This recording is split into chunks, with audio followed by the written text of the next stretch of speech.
Okay. Right. All right.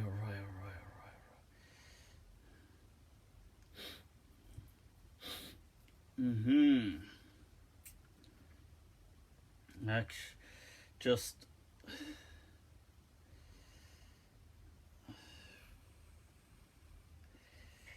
all right. Okay. Just trying to.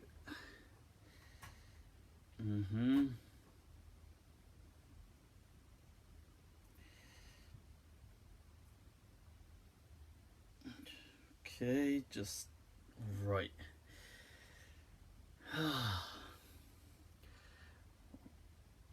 Just trying to share this. If it loads, there it is. I can see it now. All right, finally.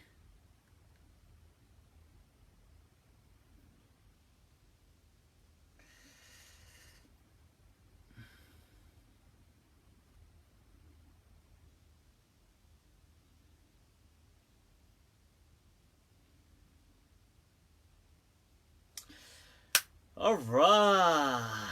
Inna alhamdulillah wa kafah.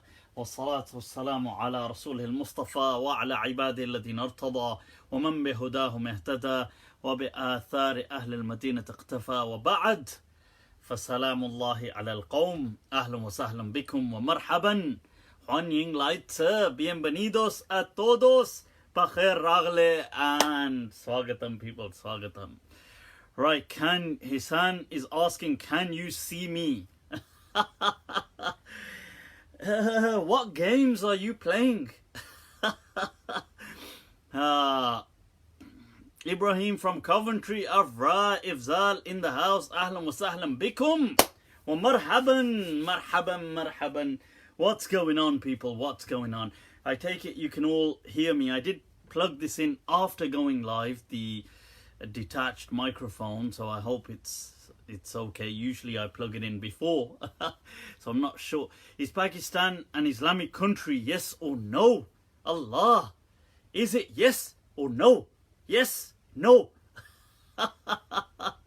What is an Islam? What does the term Islamic country actually mean? How did you learn Arabic? Naam. Ya lahu min safar. Ya lahu min safarin ilmi. But it's an awesome journey to learn the Arabic language.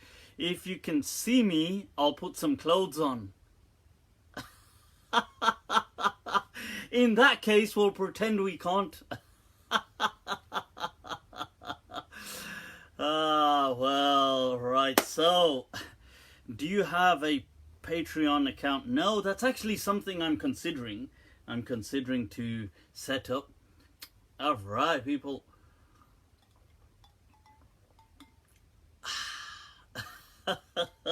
So what's going on? What's been happening in these past few days?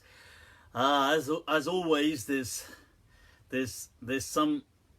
Where are your drinks at? My drinks are right here, people. My drinks are right here. You know, sitting down without drinks is so. I don't know what it is. Sometimes I just get so. Even when I sleep, I have to have some drinks. Besides my bed, so I have to wake up with a straw in them so I can go and go back to sleep. What's life, huh? What's life, people? So, what else has been going on? What's your diet? It's not good enough. I'm trying to improve it these days.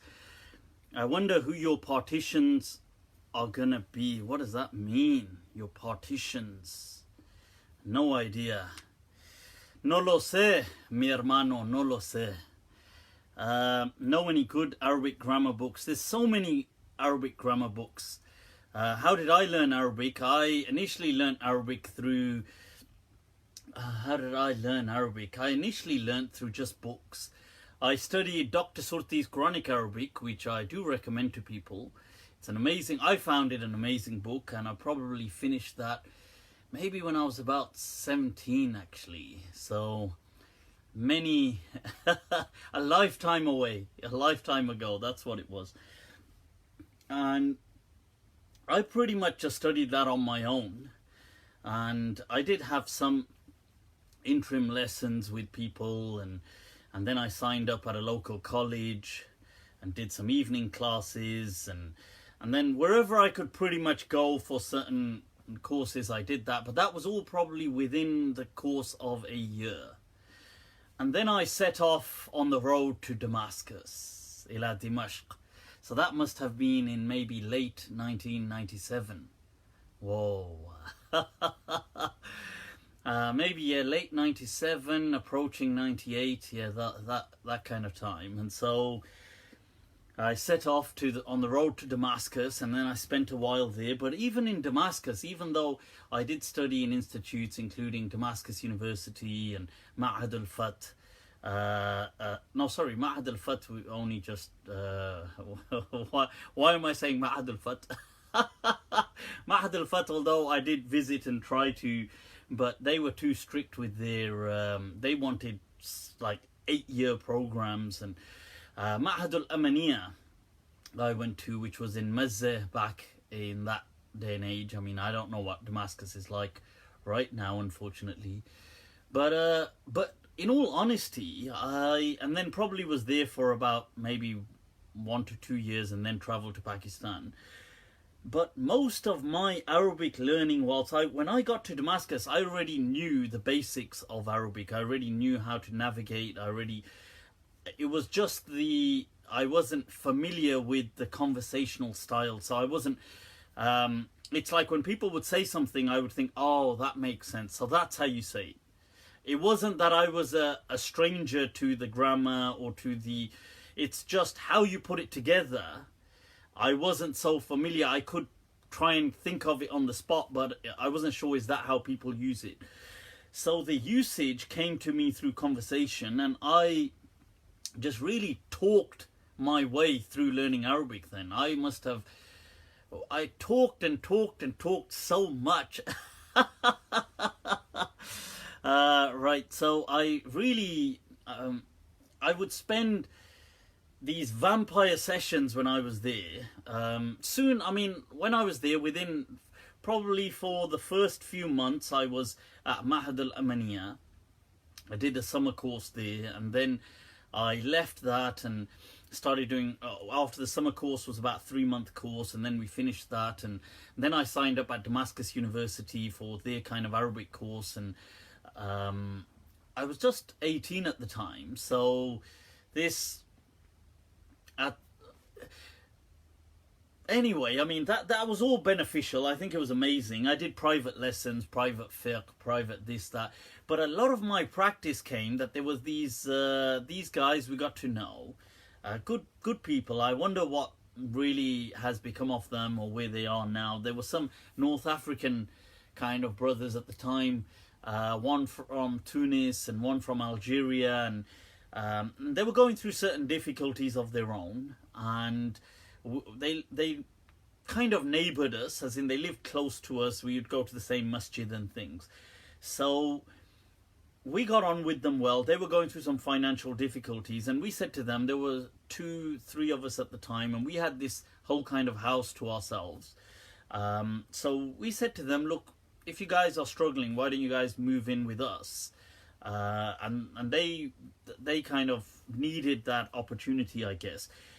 But one of them, me and him would just have these vampire dialogue sessions. We would just chat and debate and argue and everything, but I mean in a friendly way. And we would spend the whole, like, this would start at something like midnight or 11, and it would go right through till like subah, fajr.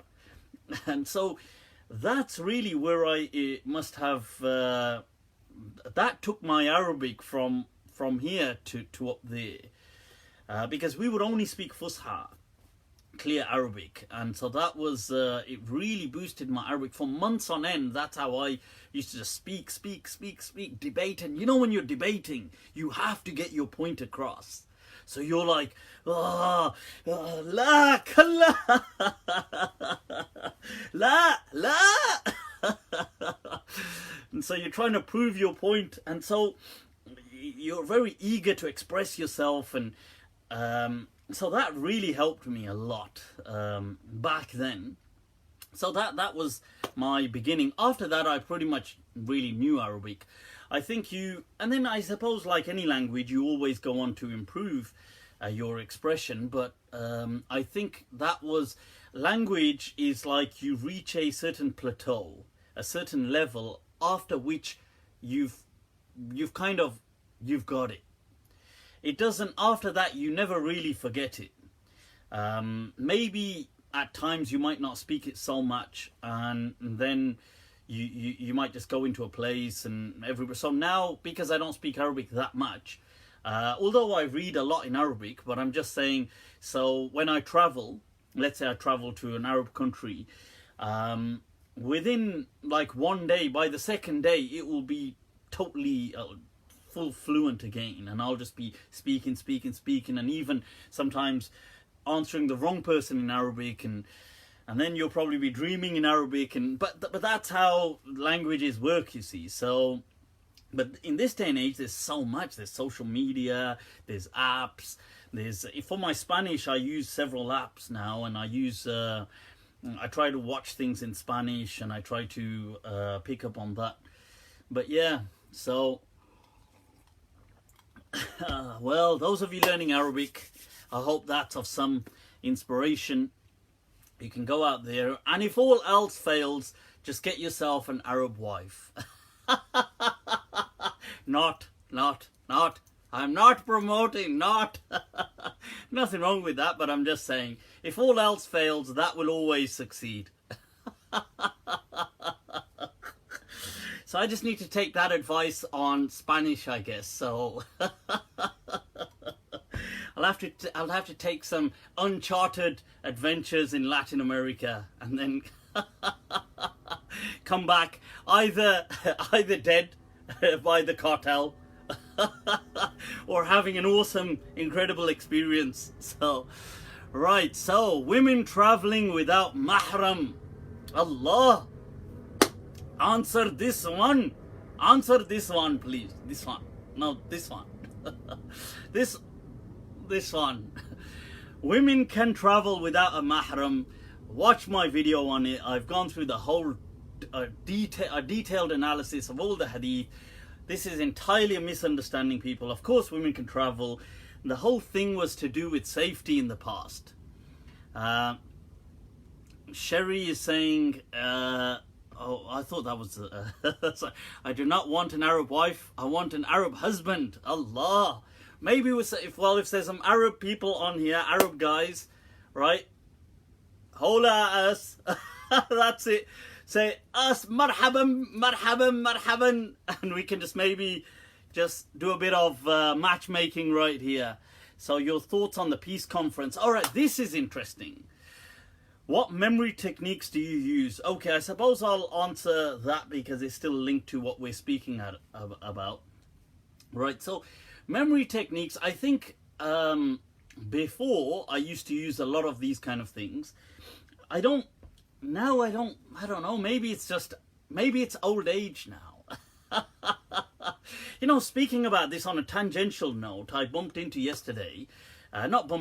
met up yesterday with some very old friends, speaking about like 1997 and back then, and some of these guys from, I mean, I'm still in Birmingham, but born and raised, and more so in a different end in Handsworth, and which is in Birmingham, but a different end on the other end. And so I met up with some friends yesterday that I did go to part of college with, or maybe school, or chilled out with back in those days. And wow, I gotta say, it's like it's chatting to these guys about stuff, about people still from there. It felt like a different life. I gotta say, it felt like a lifetime away. Like was it even real, or was it just surreal? Or it's amazing, really. Just So, but it was good to see that some of them had really taken an interest in the deen and started studying to some extent, and it's fascinating and just catching up. So that's all some amazing stuff. I thought I'll mention that. But back then I was really using, I think I was using a lot of memorization. I used to memorize stuff like mad back then. I don't so much anymore. I don't know why, or but back then I was really with the whole Arabic, and I used to memorize Arabic grammar, certain books. I used to memorize them. I did do a lot of that back then. So now with my Spanish, I don't really do any of that, but maybe I should. But maybe I should. Sheikh Hamza Yusuf got betrayed quickly, even the smallest support for UAE and Saudi Arabia, and the Shu'ubiyun will go nuts. You know, this whole thing, I want to speak about this whole UAE, what was it called? Hilf al-Fudul, which is they translated it as the Alliance of Virtues Conference. It's a peace conference. Mizzy said, I grew up in Handsworth. No way. All right. That's what we're talking about. All right, so now, right, this conference, I think this was it the 6th conference or something like this, and it's pretty much hosted, I mean, it's supported and set up by, or not set up really, but facilitated by the UAE government. But it's pretty much hosted by Sheikh Abdullah bin Bayy, as far as I'm aware. I could be wrong, and Sheikh Hamza Yusuf is, I think, the VP, the vice president of the whole forum and things like this. And a lot of people went to this recently, some of the scholars and other people, and people were going nuts about this online. Now, what's my thoughts about all of this? I think personally that, look, people are just being, personally, this is what I think. I think people are just being stupid. Look, it's a conference for peace. I get the fact that people are saying this is an irony. They're saying that why is the UAE supporting Saudi Arabia and in its war against Yemen, which I totally agree with. But what's if they do happen to do something good as well? Why can't people just take the good? What's the big deal? And they're saying, well, oh, but they also supporting that they are doing wrong. I clearly say. But all these people online that are hating, expressing hate on Sheikh Hamza Yusuf, Sheikh Abdullah bin Bayy, and other people that went from I saw Sheikh Adam Kelwick, who's an amazing imam from Liverpool, does great groundwork, at a grassroots level, da'wah, humanitarian charity work. I saw him getting really kind of attacked online by people. And really, if you look at those people that are hating on these, who are they? Just look at them. And they keep bringing this up. Oh, the Yemen, they're against, or UAE are against Yemen. And I agree that's a valid point. But all these people that are bringing up this point, they never condemn Saudi Arabia. Never. And Saudi are the biggest culprits in leading that goddamn war against Yemen. Right? They never condemn Saudi Arabia. The other thing is all these people that are kind of hating on Sheikh Hamza Yusuf or Sheikh bin Bayy or Sheikh Adam Kelwick, or there was Dr. Umar al-Qadri, or these kind of people that, I recognized. I'm sure there must be many other people there, right? But that were hating on them online for being at this conference. These people are if you look at them, just go into their profiles, they're all extremists. They are all pretty much either extremists or extremism sympathizers. They are people like Hizb ut-Tahrir, who are an extremist, cancerous organization, right? I don't know how the UK allows them to operate, right? But they are a cancer in, alhamdulillah, dying cancer, but they are a cancer. And It's people like that. It's people basically who are calling to global rule, dominion. We need to rule the world. We want to rule the world. We? Who the hell is we? Right? So it's people with this kind of power-hungry complex about global dominion that are hating on people like Sheikh Hamza Yusuf. So right now, Hizb ut-Tahrir do hate Saudi Arabia, but I was speaking about a lot of the people who are criticizing, but even they do not go on a campaign against Saudi Arabia. So Hizb ut-Tahrir are not on a campaign hating against Saudi Arabia. Although they hate every single government in the world, because according to Hizb ut-Tahrir, every government in the world are kafir. They're taghuts, they're false gods. Right? So they believe that Muslim countries ought to topple their governments, have a goddamn civil war, and then rule in the name of whatever their version of Islam is, and nobody even knows what their version of Islam is. So these people are massively extremists. If you go to their websites, all the hadith they use are the same hadith that are used by ISIS. You just go to their websites, Hizb ut-Tahrir, you can see. So it's not just about Hizb ut-Tahrir. Whoever these people were, you just see online that they were hating on Sheikh Hamza Yusuf for having this peace conference, hating on most of them, not all, but most of them are just either, they are usually non-violent extremists. They are people that are kind of right-wing, fascist Muslims who may not express violence themselves, but deep down have a soft spot for violent people in the Muslim world. Now, that's why I couldn't really care less what these people say. These people themselves are a goddamn cancer. And alhamdulillah, that as time moves on, we're finding that more and more, especially younger Muslims, are just fed up. They're fed up with religion anyway, as a whole. And then they're pretty much fed up with these kind of people, and they can't relate to them. So this is why, so that's a good thing, alhamdulillah. So you find that younger people don't really want anything to do with political Islam, because there is no such thing as political Islam. Okay, Islam did not come for politics. In fact, there's a really, let me give you a relate to you an answer that I heard from Allama Javed Ghamidi Sahab.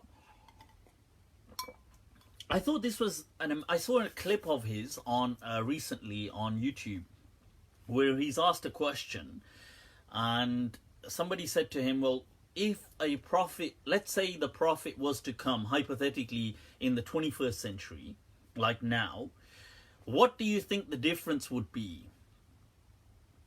Right. So they like, do you think the Sharia would be different? Do you think they would be trying to set up a government? Do you think they would be activating in participating in the UN? Would they be, what do you think the role of this prophet would be?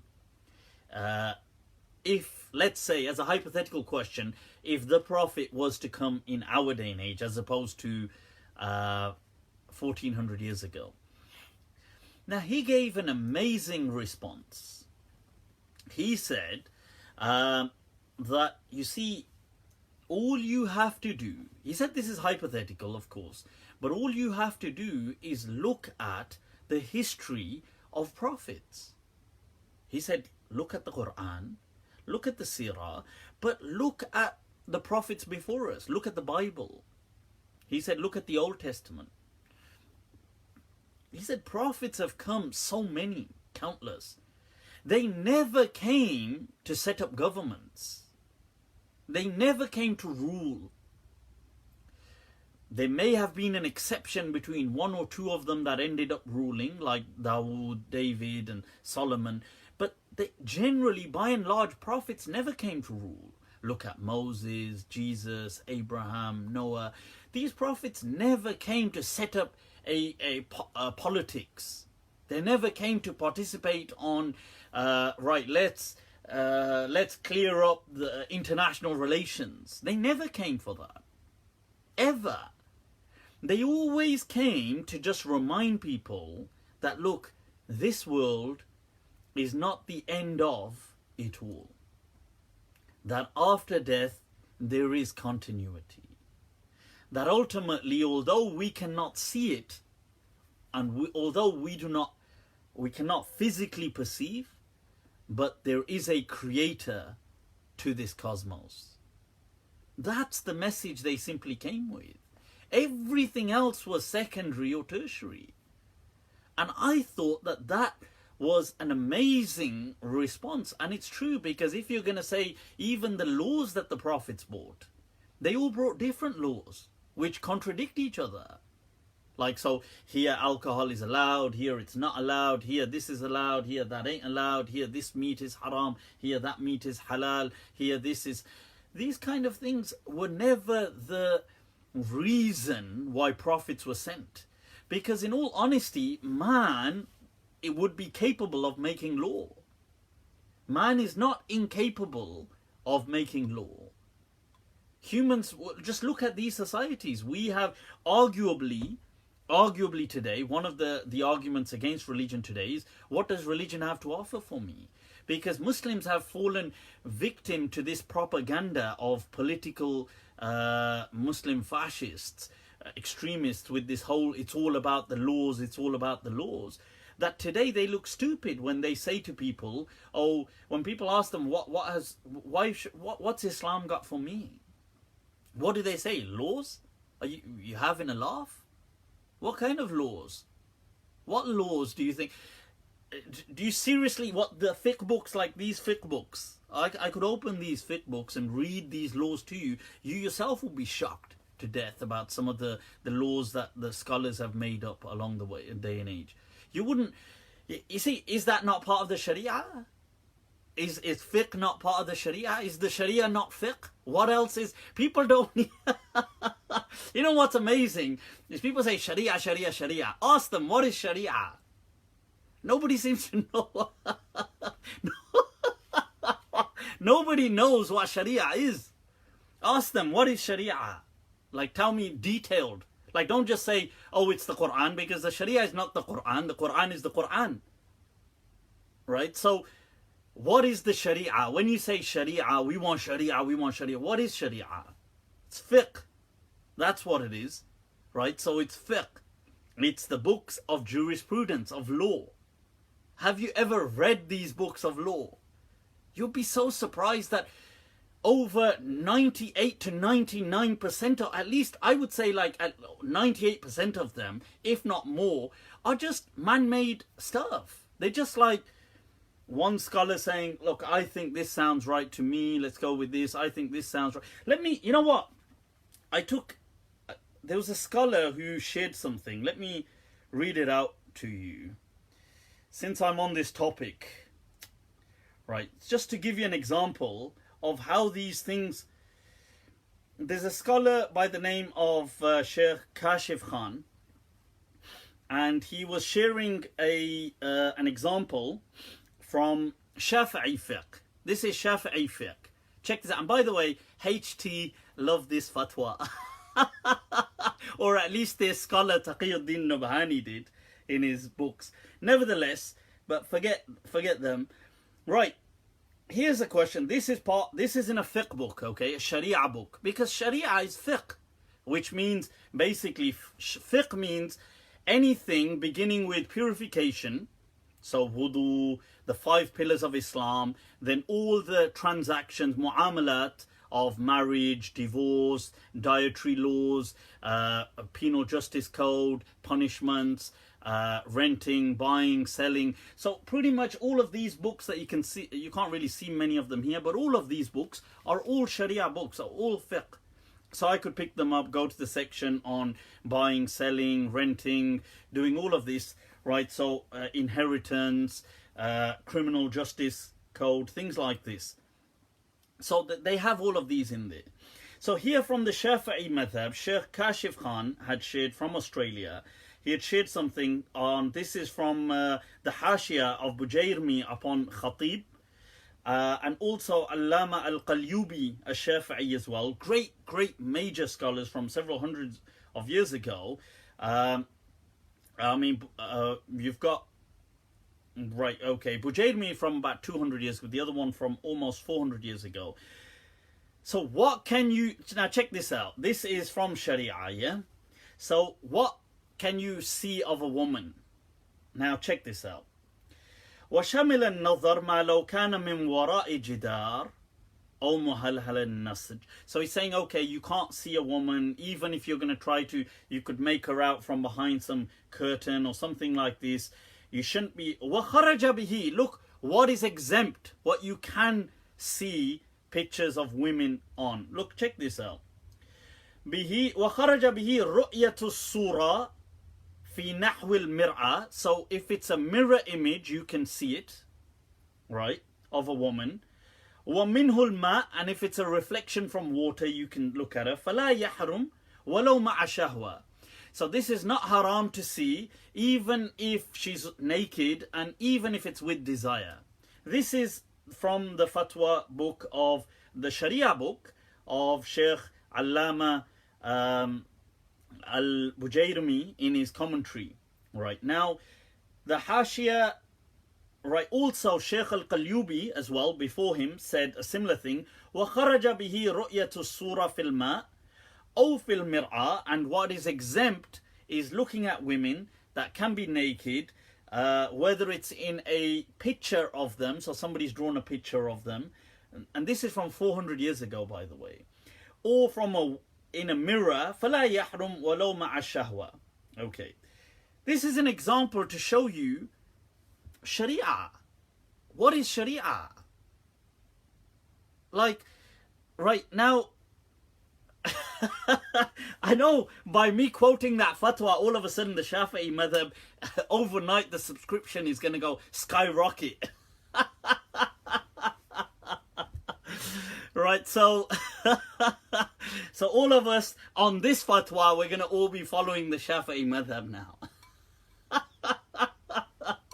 Imam Shafi'i in his grave is going to be turning like, what the hell just happened?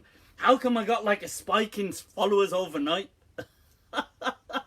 How come they only follow me on one mas'ala which isn't even my mas'ala? But my point of saying this is nobody really knows what they mean when they say, I want Sharia.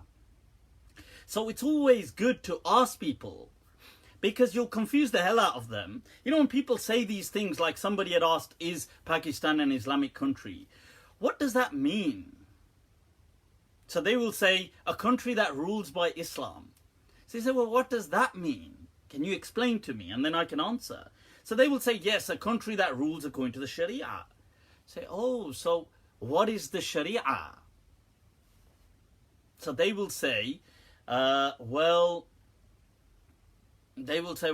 it's, you know, rules according to the Quran. And so you say, well, what, can you name me a book that has the Sharia in it? And this is what you have then, fiqh books. And there's no such thing as one Sharia. There's the different madhabs, the Maliki madhab, the Shafi'i madhab, the Hanafi madhab, the Hanbali madhab. And before them, there were hundreds of madhabs. And then these madhabs all disagree massively.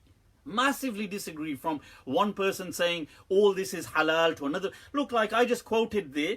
And by the way, I never said I endorse it. I just quoted from the Shafi'i madhab, from Allama Qalyubi and these other people saying that, well, you know, looking at naked women, if it's a reflection, it's not haram. Now you've got one scholar saying something like that. You've got another scholar saying it's all haram. You've got another scholar on a different issue, let's say what you can eat. The Maliki madhab saying, well, everything is pretty much halal apart from pig. Everything else is not haram. Whether every single creature from the sea, every amphibian is halal, every bird in the sky is halal, every creature on earth except pig is not haram. That's like the Maliki madhab. And then you're going to have the Hanafi madhab saying almost everything is haram to eat, with the exception of a few docile creatures. So, like, what does the Sharia mean? What does it mean? It's just interpretations of scholars. They've just one group interpreted one thing, it became popular. Another group interpreted another thing, it became popular. Right, so Mufti Saab, you're about to be refuted by the entire planet of scholars. No, this thing on Qalyubi, I've not said it. I'm giving an example of people. So anybody trying to refute me on it, don't refute me. I've not said it. I'm giving an example of, is this Sharia? People saying we want Sharia. Is this Sharia, for example? Now, what determines Sharia? That's what I'm asking. I'm not saying this is a fatwa. I mean, it is a fatwa in the Shafi'i madhab, but I'm not saying go do this. You naughty, you trip me up, you naughty.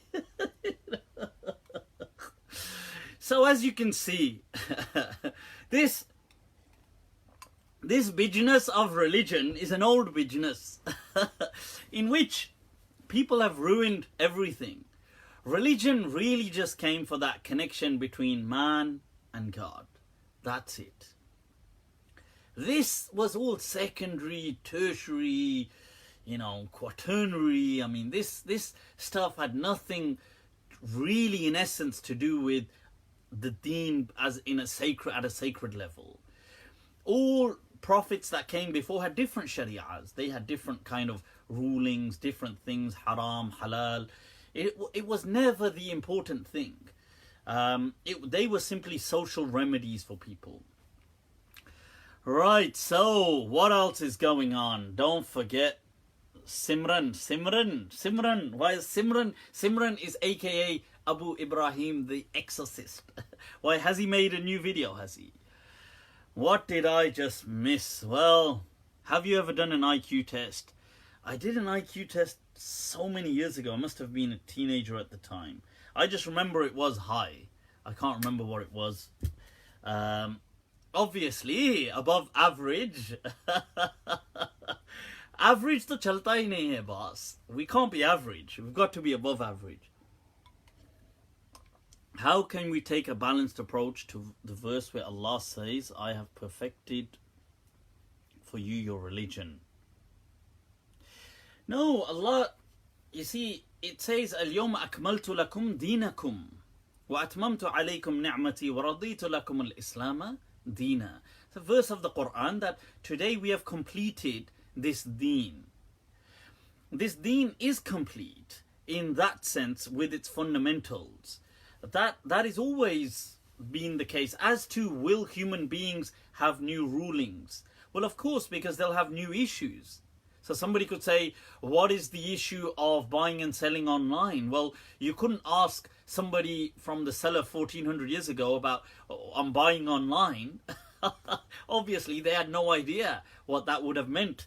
So you couldn't. So rulings will always change with the day and age. Hence, Umar ibn Abdul Aziz, the great caliph or ruler of his day and age, in 100 Hijri, he said that تحدث للناس قضايا بقدر ما أحدثوا من الأمور أو من الفجور, that there will always be new rulings in this deen in accordance with the amount of issues that emerge. Khadim Rizvi is online, people. Khadim Rizvi, alright. Khadim Rizvi Sahab is in jail, right, people? Khadim Rizvi is our Pakistani Allama Sahab, right? The extremist nutcase who ordered a death warrant publicly and called for a civil war. I mean, how reckless is that? He called for a civil war and openly declared the top, like the Supreme Court judges in Pakistan, to be a kafir and wajibul qatl. That means anybody that can get hold of them and kill them should kill them. Like a public slaughter, he called. And he called for the takfir of the president of the Prime Minister of Pakistan, Imran Khan, calling him a kafir. And he called for the public to topple the state. And he now is hopefully he's going to serve a nice, juicy sentence under terrorism. Well, I hope it comes served very tasty for him, because what kind is this religion? Is this seriously, is this religion? these are the kind of people, that's what he actually did. Him and that Afzal Qadri or whatever, on openly called for the public slaughter of the highest, like the Supreme Court judges in a country, Pakistan, declaring them kafir, wajibul qatl. So these people, honestly, and what he did is he's also set a kind of milestone. You see, in the past, Brelvis have not been so associated as extremist groups, but now they are. See, these Brelvis, now you're having an extremist Khawarij kind of factor emerging amongst them. Like, so in the past, the Salafis, Wahhabis were definitely extremists, some of them. Not all Wahhabis are kind of like terrorist extremists like that, but usually a lot of the kind of terrorists, Muslim terrorists, were inspired by Wahhabi kind of doctrine. So in the past, beginning with Muhammad ibn Abdul Wahhab himself, killing the people, wanting to topple the state, doing all that kind of stuff, killing Muslims who came on Hajj and all that kind of stuff. So later on, other Wahhabis kind of, they draw inspiration from his teachings. Hence, ISIS are pretty much unanimously Wahhabi and Salafi. So they teach Muhammad ibn Abdul Wahhab's books, and they do all of that, inspired by people like Ibn Taymiyyah and so on. But that's not exclusive to them. Other people have been extremists as well. So the you will get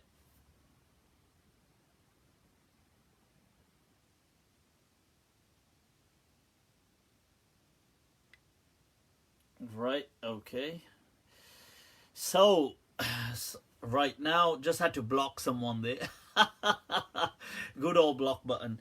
So in Pakistan as well, you had a lot of the terrorist groups, for example, Lashkar Taiba, which was a Salafi Ahl Hadith Mujahideen group that was set up.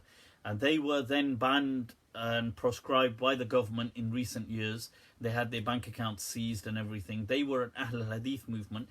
You had Deobandi kind of extremist groups and factions emerge. You had Harakatul Jihad al-Islami, Jaish-e-Muhammad, all these kind of the Taliban, Tahrik-e-Taliban-e-Pakistan, all these kind of groups that conducted explosions, bombing, killing several innocent people, some of them more than others in Pakistan, as well as other countries, killing them in India, killing them in other places.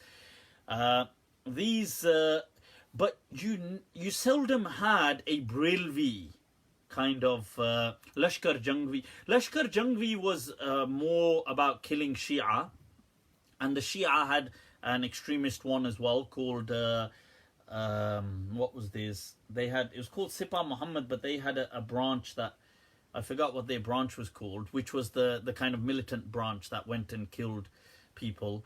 So you had these people that do exist, but the Brelvis usually stayed out of this. Now, what happened is in recent times with Mumtaz Qadri, who was executed by the state of Pakistan for under terrorism laws for killing the governor of Punjab, with him and this new wave of Brelvi thought emerged that was a very extremist kind of thought, and it's shocking to find Sufis or these kind of people so extreme that they become bloodthirsty. And following on from that, you have this Khadim Rizvi and people like that. So anybody justifying these people, you need to be a bit wary. And unfortunately, some imams in Britain had been supporting Khadim Rizvi, supporting Mumtaz Qadri, supporting these people who openly murder people in the name of God. So, yeah. So I think, so that's something you gotta all be wary about. Cool. What else is going on, people? What else is going on? Right. Just a week or two back, there was this whole North Sentinelese thing going on in the news about a kind of evangelist preacher. I forgot his name. Was it David or right? Right, so what he did is he got on a kind of like a canoe kind of thing. He got on a small kind of boat and made his way across into the North Sentinelese Islands, where there is a very restricted people. So these people, let me just get his exact name because I was reading up on it.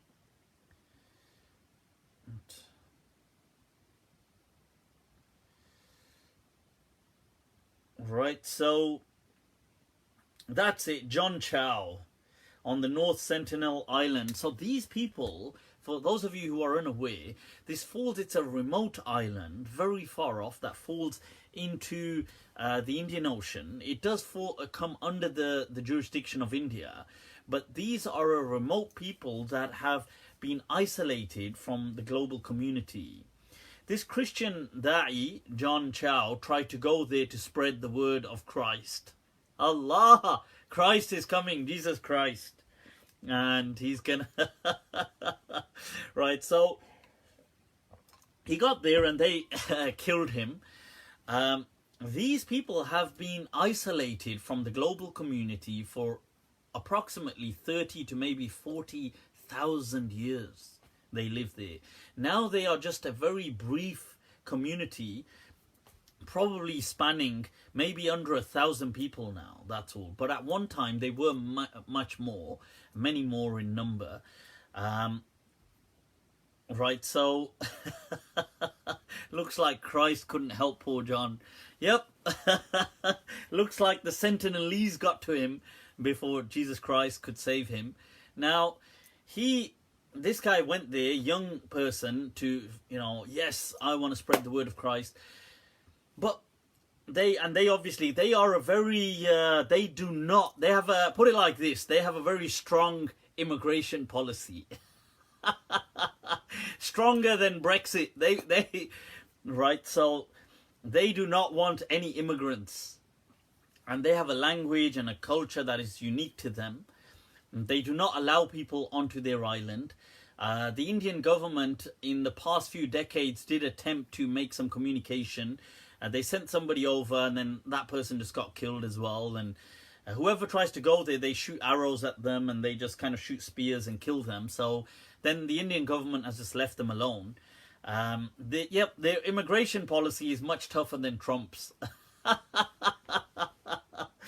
And it's really amazing to kind of think that, wow, there are people who have been isolated on this planet for almost 30 to 40,000 years, preceding almost the last ice age, and they've just continued just between themselves.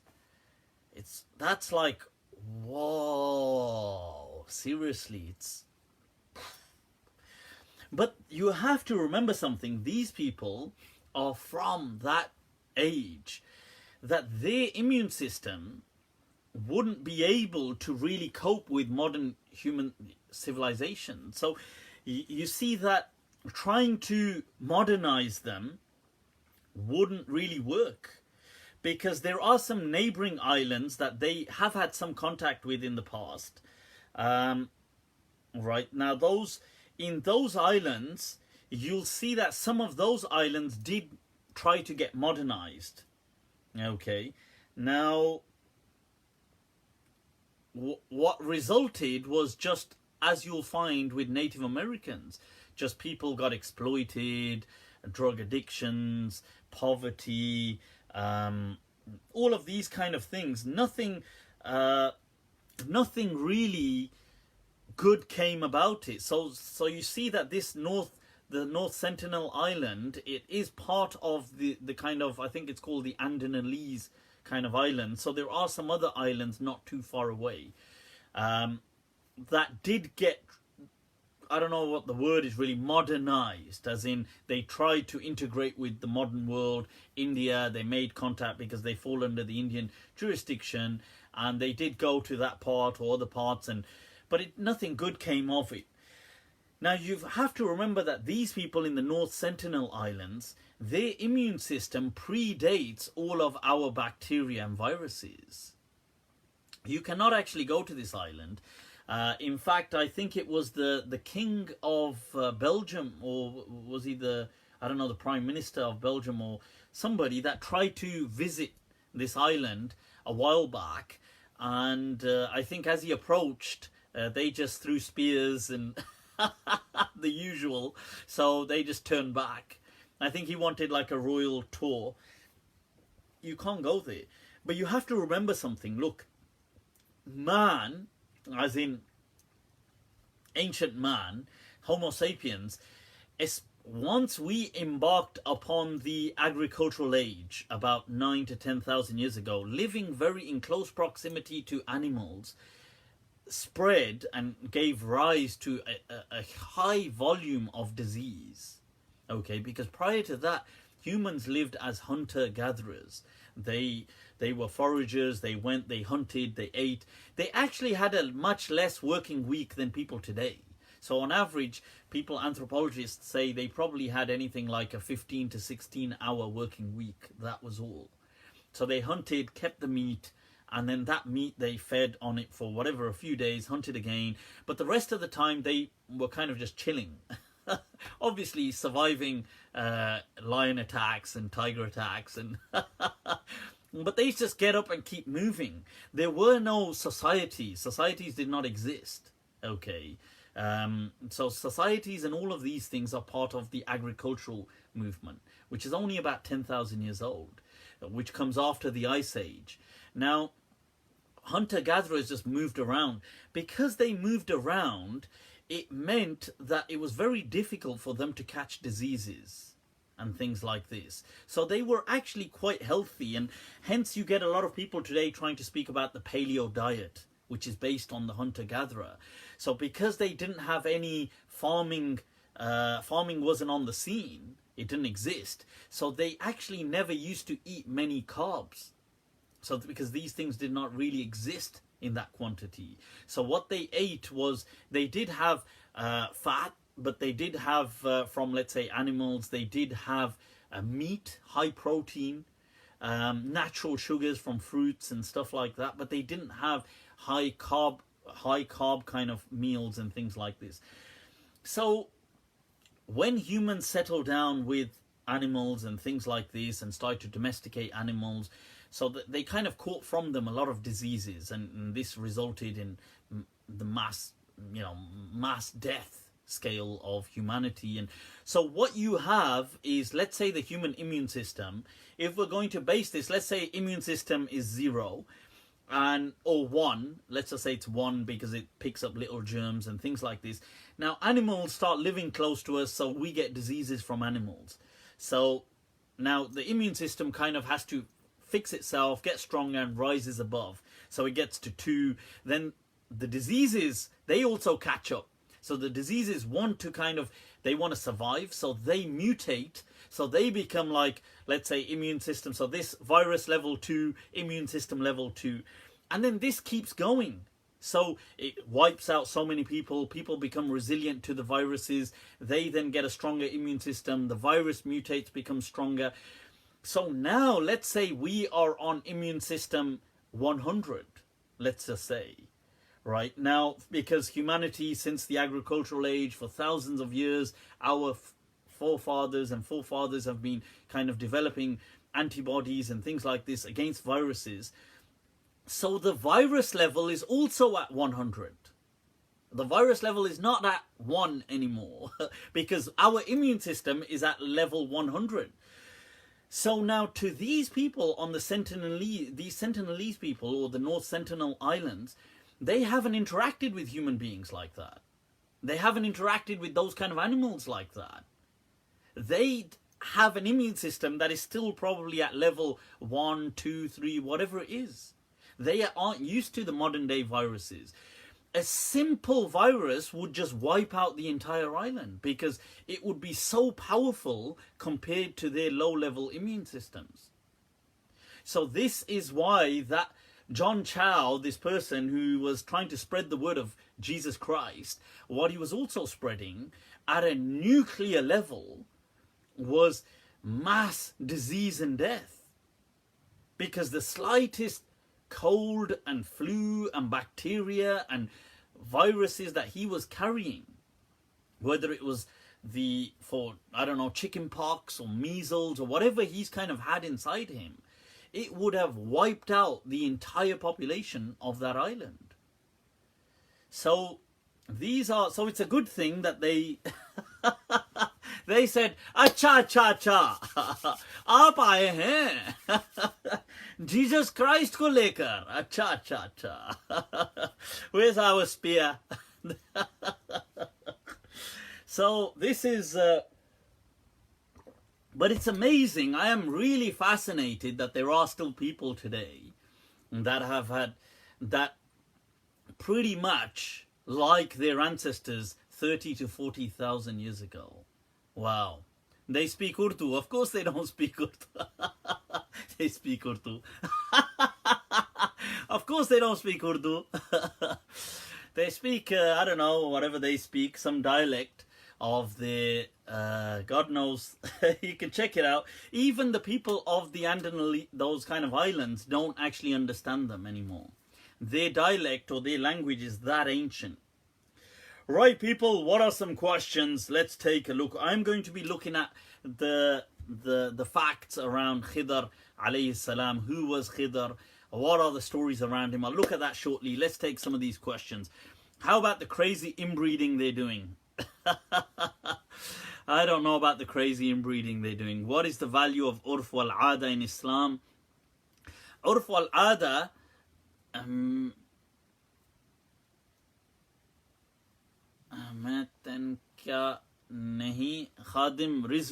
Rizvi, just don't try and troll. If you do, right, you get right. So them islands have been destroyed. That island isn't destroyed yet, North Sentinel Island. Right, so what else, people? What are some questions? Theresa May messing up Brexit. Honestly, I do not know what's going on with the whole Brexit thing.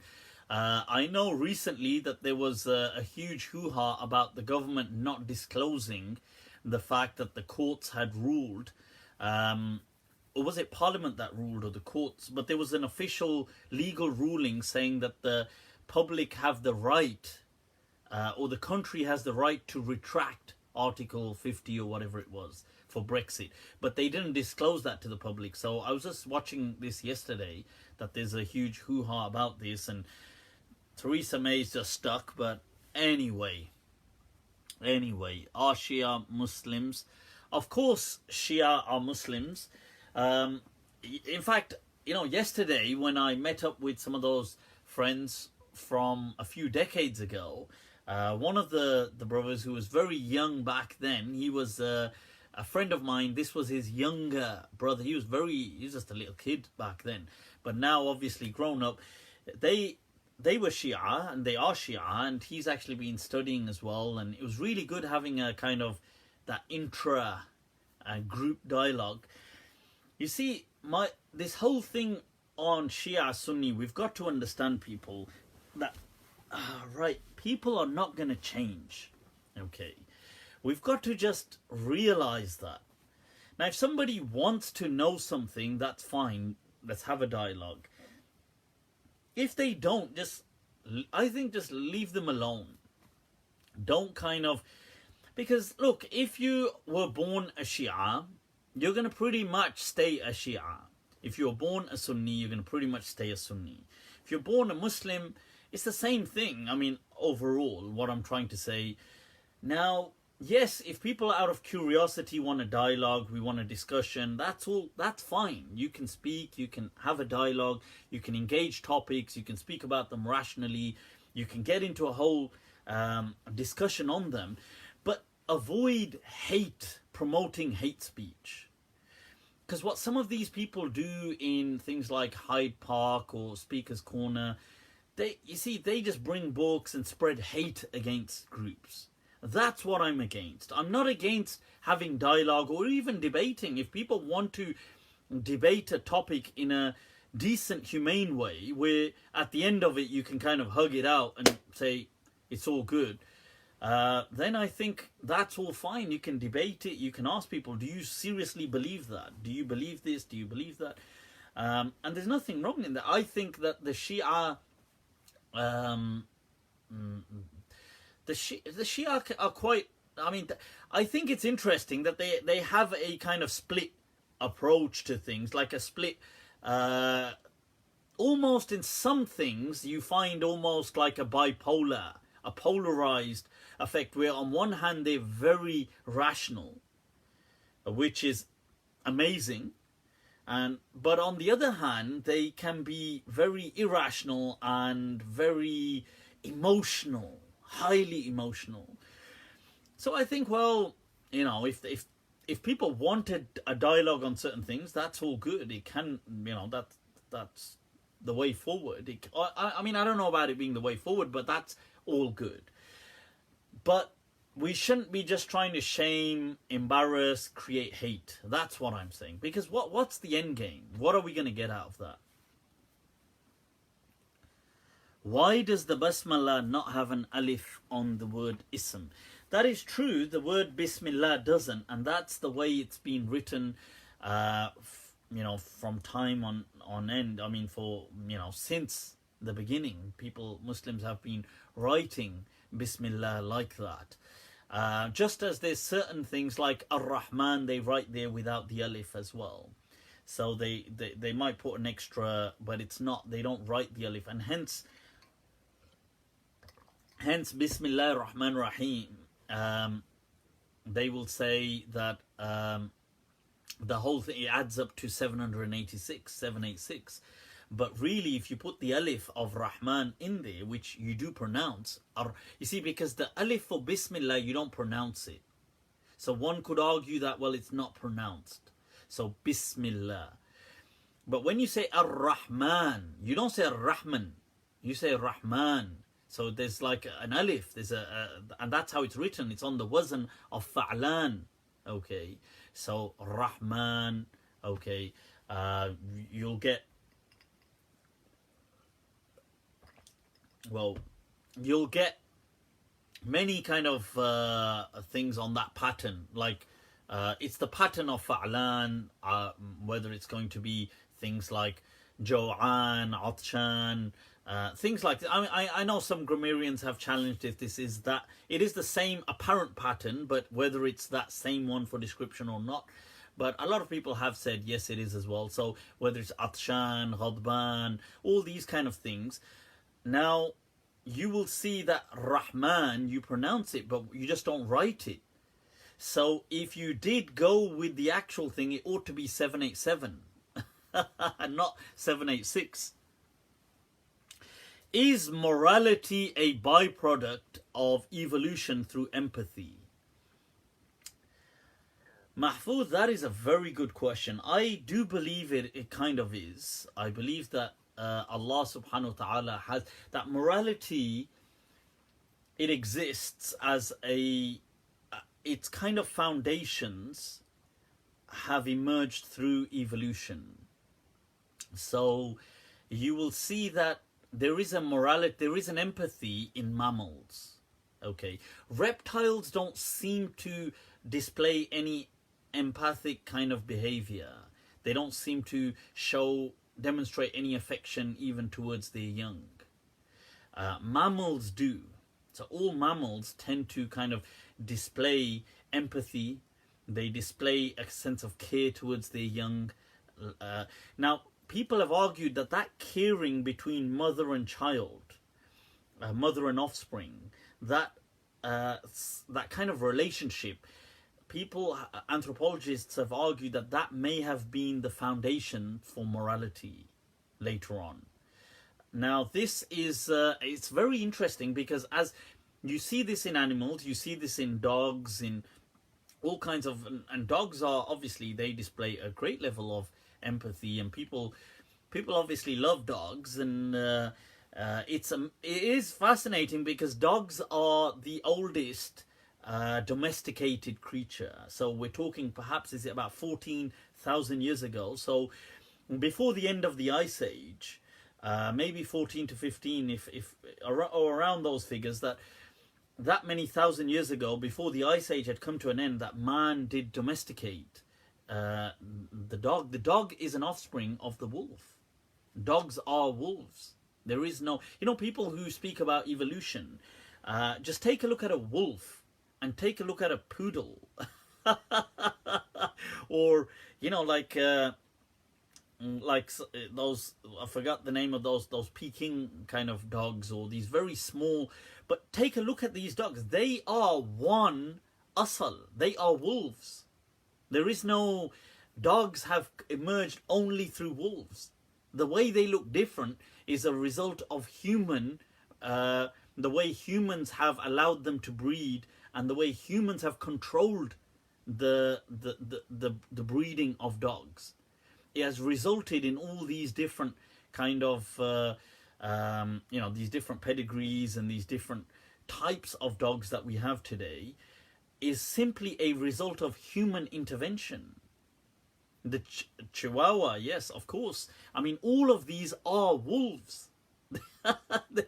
There is no two ways about that. Dogs are just wolves. So 15,000 years ago, they were simply wolves. And these wolves started to get closer to civilization. And some people, why they got closer, some people say that they were scavenging. So they went, they would feed on the meat that the humans would kind of dump and stuff like this. But they got closer, and eventually they got kind of tamed and domesticated. And then through this inbreeding that humans allowed and controlled, this is what you have. You have dogs today. And dogs are deemed so... In fact, I shared this quote of John Elia the other day, which I found fascinating. I love John Elia. He's an amazing poet. But he said, Wafadari ki jab baat aati hai, that when we come to the topic of loyalty, ashraful makhluqat kutton ki misal dete hain. He said that Ashraful Makhluqat, which is a name for humans, which means the most noble of creation. Right? So it's like in Urdu, when you say Ashraful Makhluqat, everybody understands you're talking about humans. It's like saying in English, I don't know, like when we say the king of the jungle and we're talking about animals, everybody understands you're talking about a lion. So in Urdu, when we say Ashraful Makhluqat, the most noble of creation, it means a human being. So he said that when it comes to the topic of loyalty, the most noble of creation give the example of dogs. That we couldn't find it in our own species to exemplify loyalty. That, ya salam. वफादारी की बात होती है तो अशरफुल मखलूक़ात कुत्तों की मिसाल देते हैं. This is the whole... So, I think anyway, if you look at primates, apes and things like this, and the different monkeys, and in fact, this is really fascinating. Yeah, you get me on a topic I'm interested in, This is... I actually encourage you all to look into this, that the different, the great apes and the different kind of monkeys that we have, chimps. Now, people have said that obviously all primates are related. Human beings are not from monkeys, by the way. I mean, people ought to know this, but they say that there was a common kind of source that they kind of all originate from. Gorillas, you have monkeys, chimpanzees, gorillas, and you have orangutans, and you have humans. But you see, something that was considered just part of the chimpanzees, they used to call them pygmy chimpanzees, but now they've realized they're actually a different species, is the bonobo. The bonobo is incredibly interesting because somebody asked me a question the other week about, is nature cruel? And bonobos have they by default are quite peaceful. It's really fascinating. They are actually, studying bonobos is so amazing. And I think those people that have studied them and written books on them, there's an amazing book by Dr. Franz de Waal, which is called The Bonobo and the Atheist. And I'm going through that currently. And it is fascinating about the morality that they have and the way they make peace all the time. They are actually they have a matriarchal society. So they have a matriarchy and not a patriarchy. So unlike chimps, who can be very cruel at times. So chimps will even kill infants. They will do things. They're not chimps. People look at chimpanzees and say, ha ha, they look cute. They are ruthless. If you ask people that are primatologists, they're very, very ruthless. But bonobos, on the other hand, are very peaceful. And they take care of the young within their whole group. And they're not actually...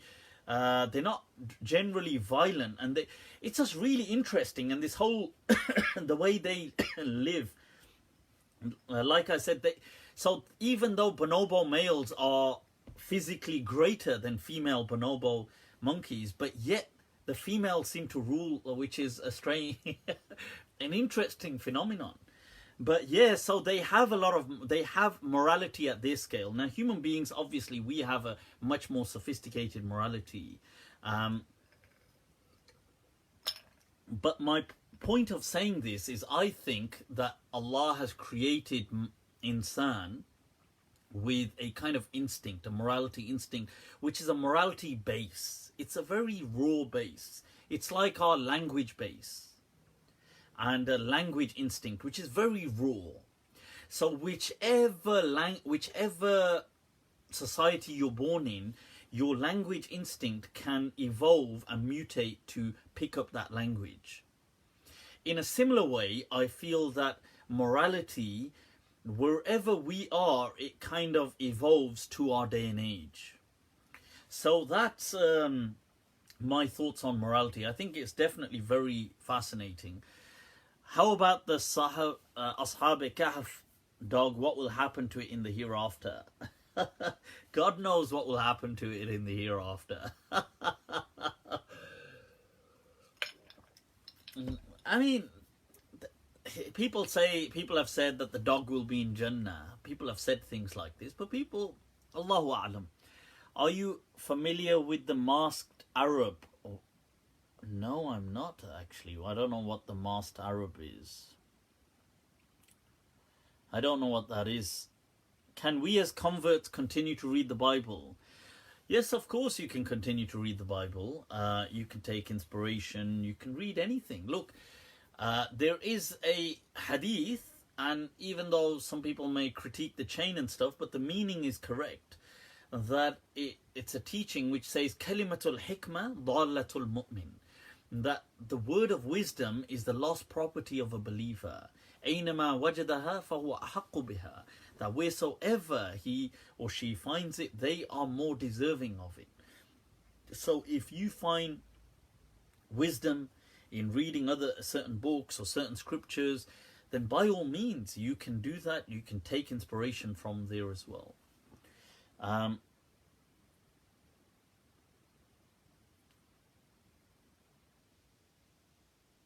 Fazlu Kareem asks, in the hadith about the Bi'ru Buda'a, scholars say the well was fit to bathe in, although it was a filthy well. How can this be correct, as the well was small and water stagnant? Right, Fazlu, I'm told not to sit with Ahlul Bid'ah. What is this about? Masked Arab is the ex-Muslim channel. Oh, I think I may have come across something, but I've not really watched too much of it.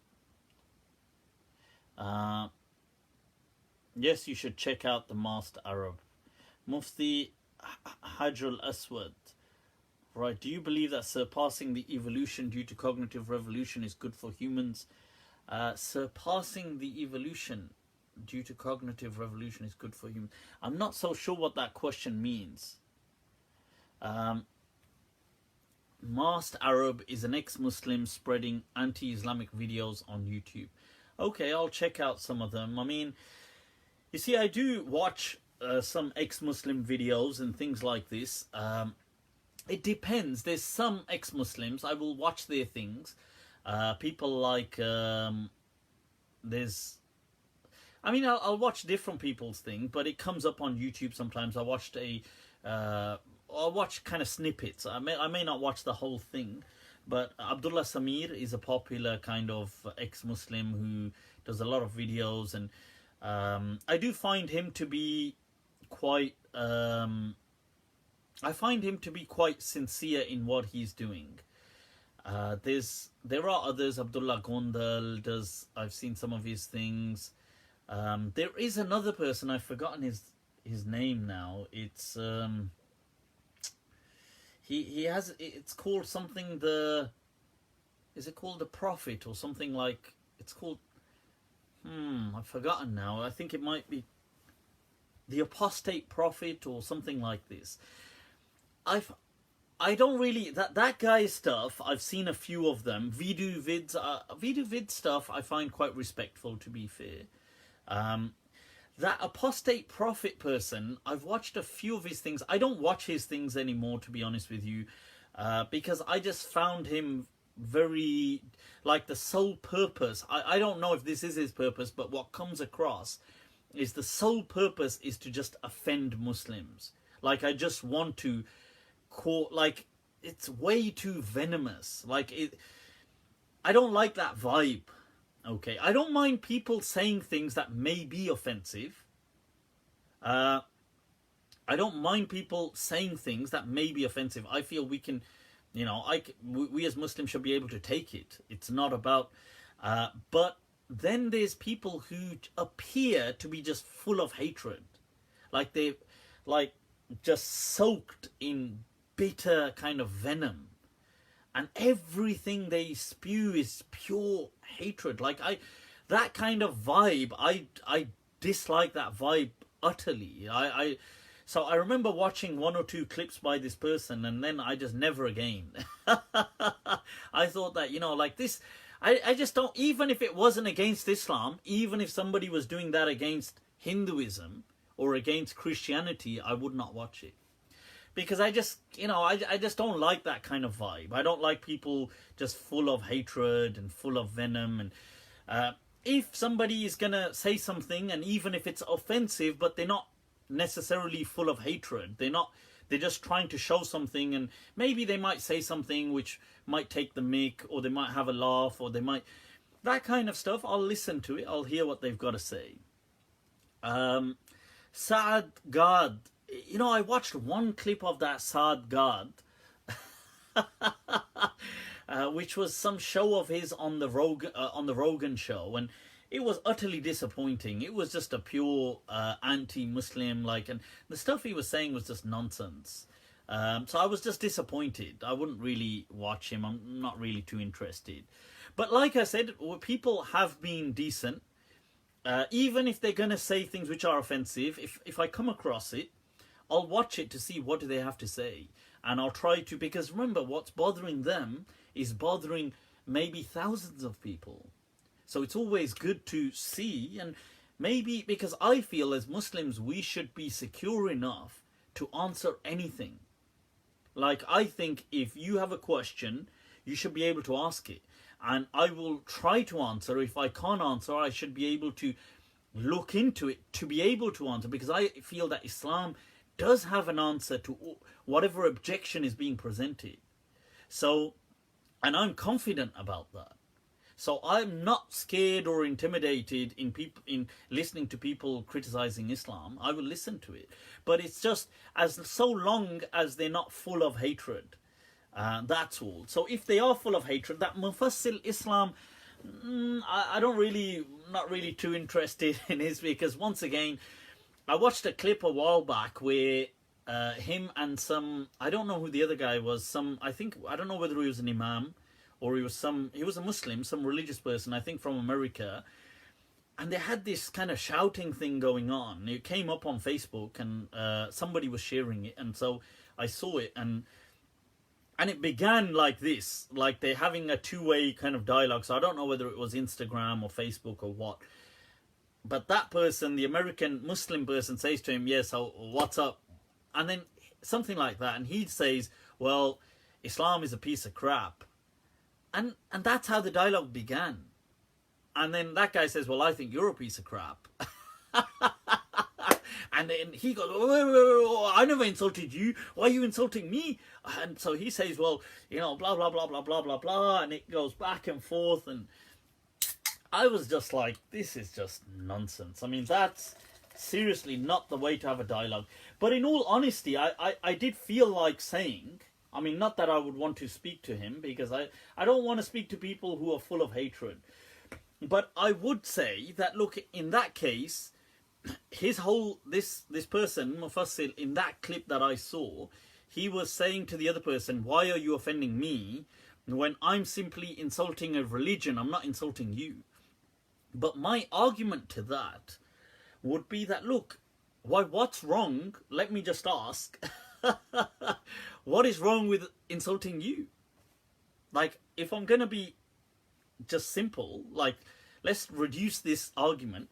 What is wrong with, like, I'm not hurting you physically. What's wrong with insulting you? Like, well, why would you say that I don't have the right to insult you? Like, actually swear at you. Why not?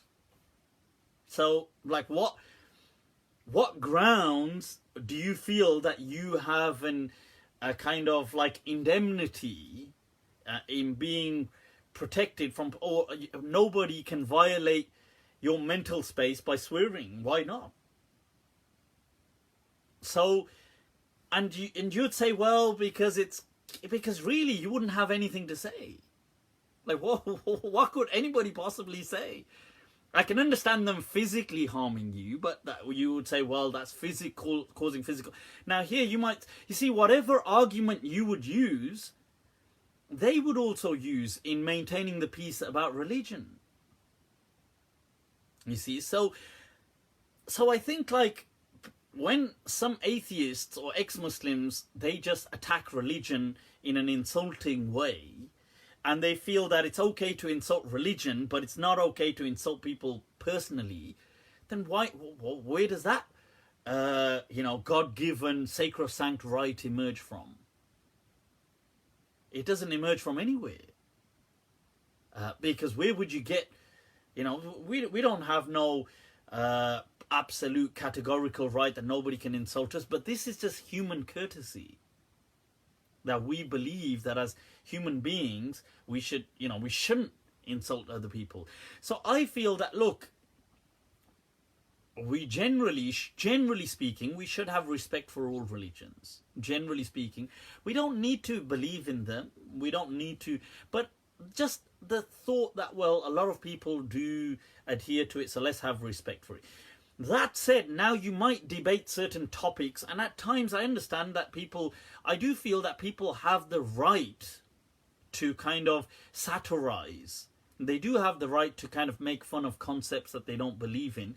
And I know this may seem contradictory, what I'm saying now, but it's not, because it's one of those things that's difficult to express, but it's in reality, it can be perceived. So you can tell when somebody finds a concept ridiculous, that they will laugh and joke at it, but they will still respect the religion in essence. Like, they will have that respect for they're not trying to, and it's difficult putting this in words sometimes, this separation of, that's what I'm saying. I am all for free speech, but I am against hate speech, if that makes sense. Right, so, anyway, what else is going on, people? What is your opinion on that? Well, that is my opinion on hate speech and free. Apparently, Tommy endorses that Shia Imam. Which Shia? Oh, Imam Tawhidi. Oh, he probably does endorse him. I think cancer wins at... doesn't make sense. What I'm saying doesn't make sense. Right, okay. I can see the difficulty.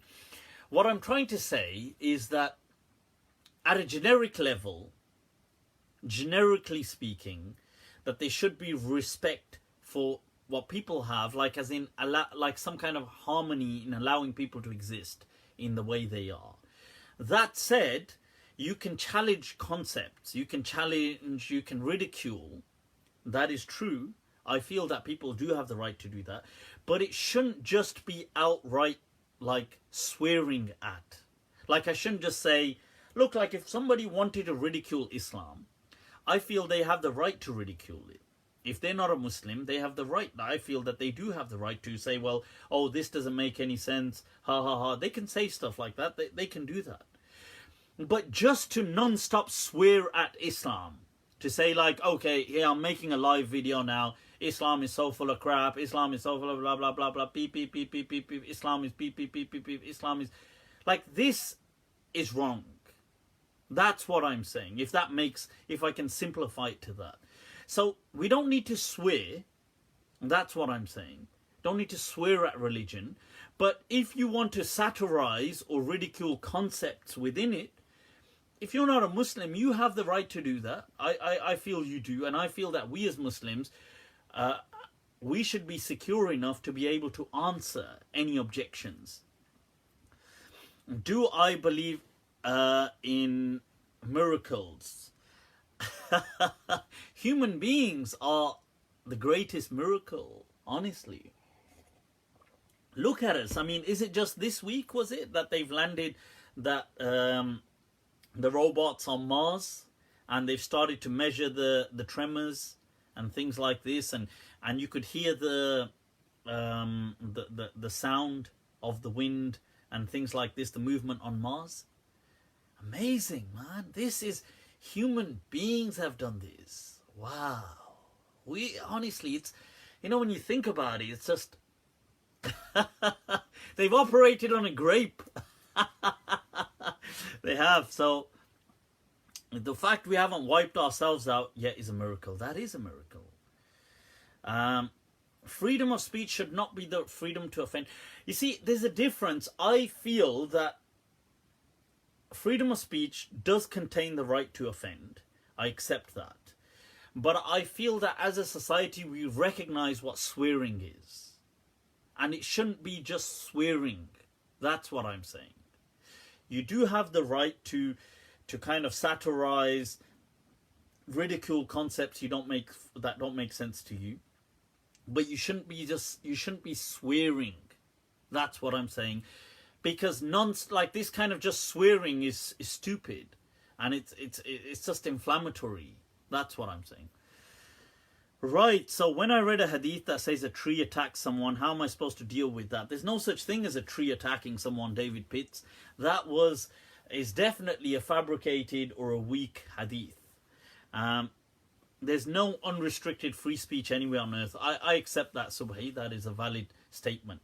Okay, and obviously, and I don't think they should be unrestricted. So people shouldn't be calling to racism. They shouldn't be calling to hate, inciting violence and things like this.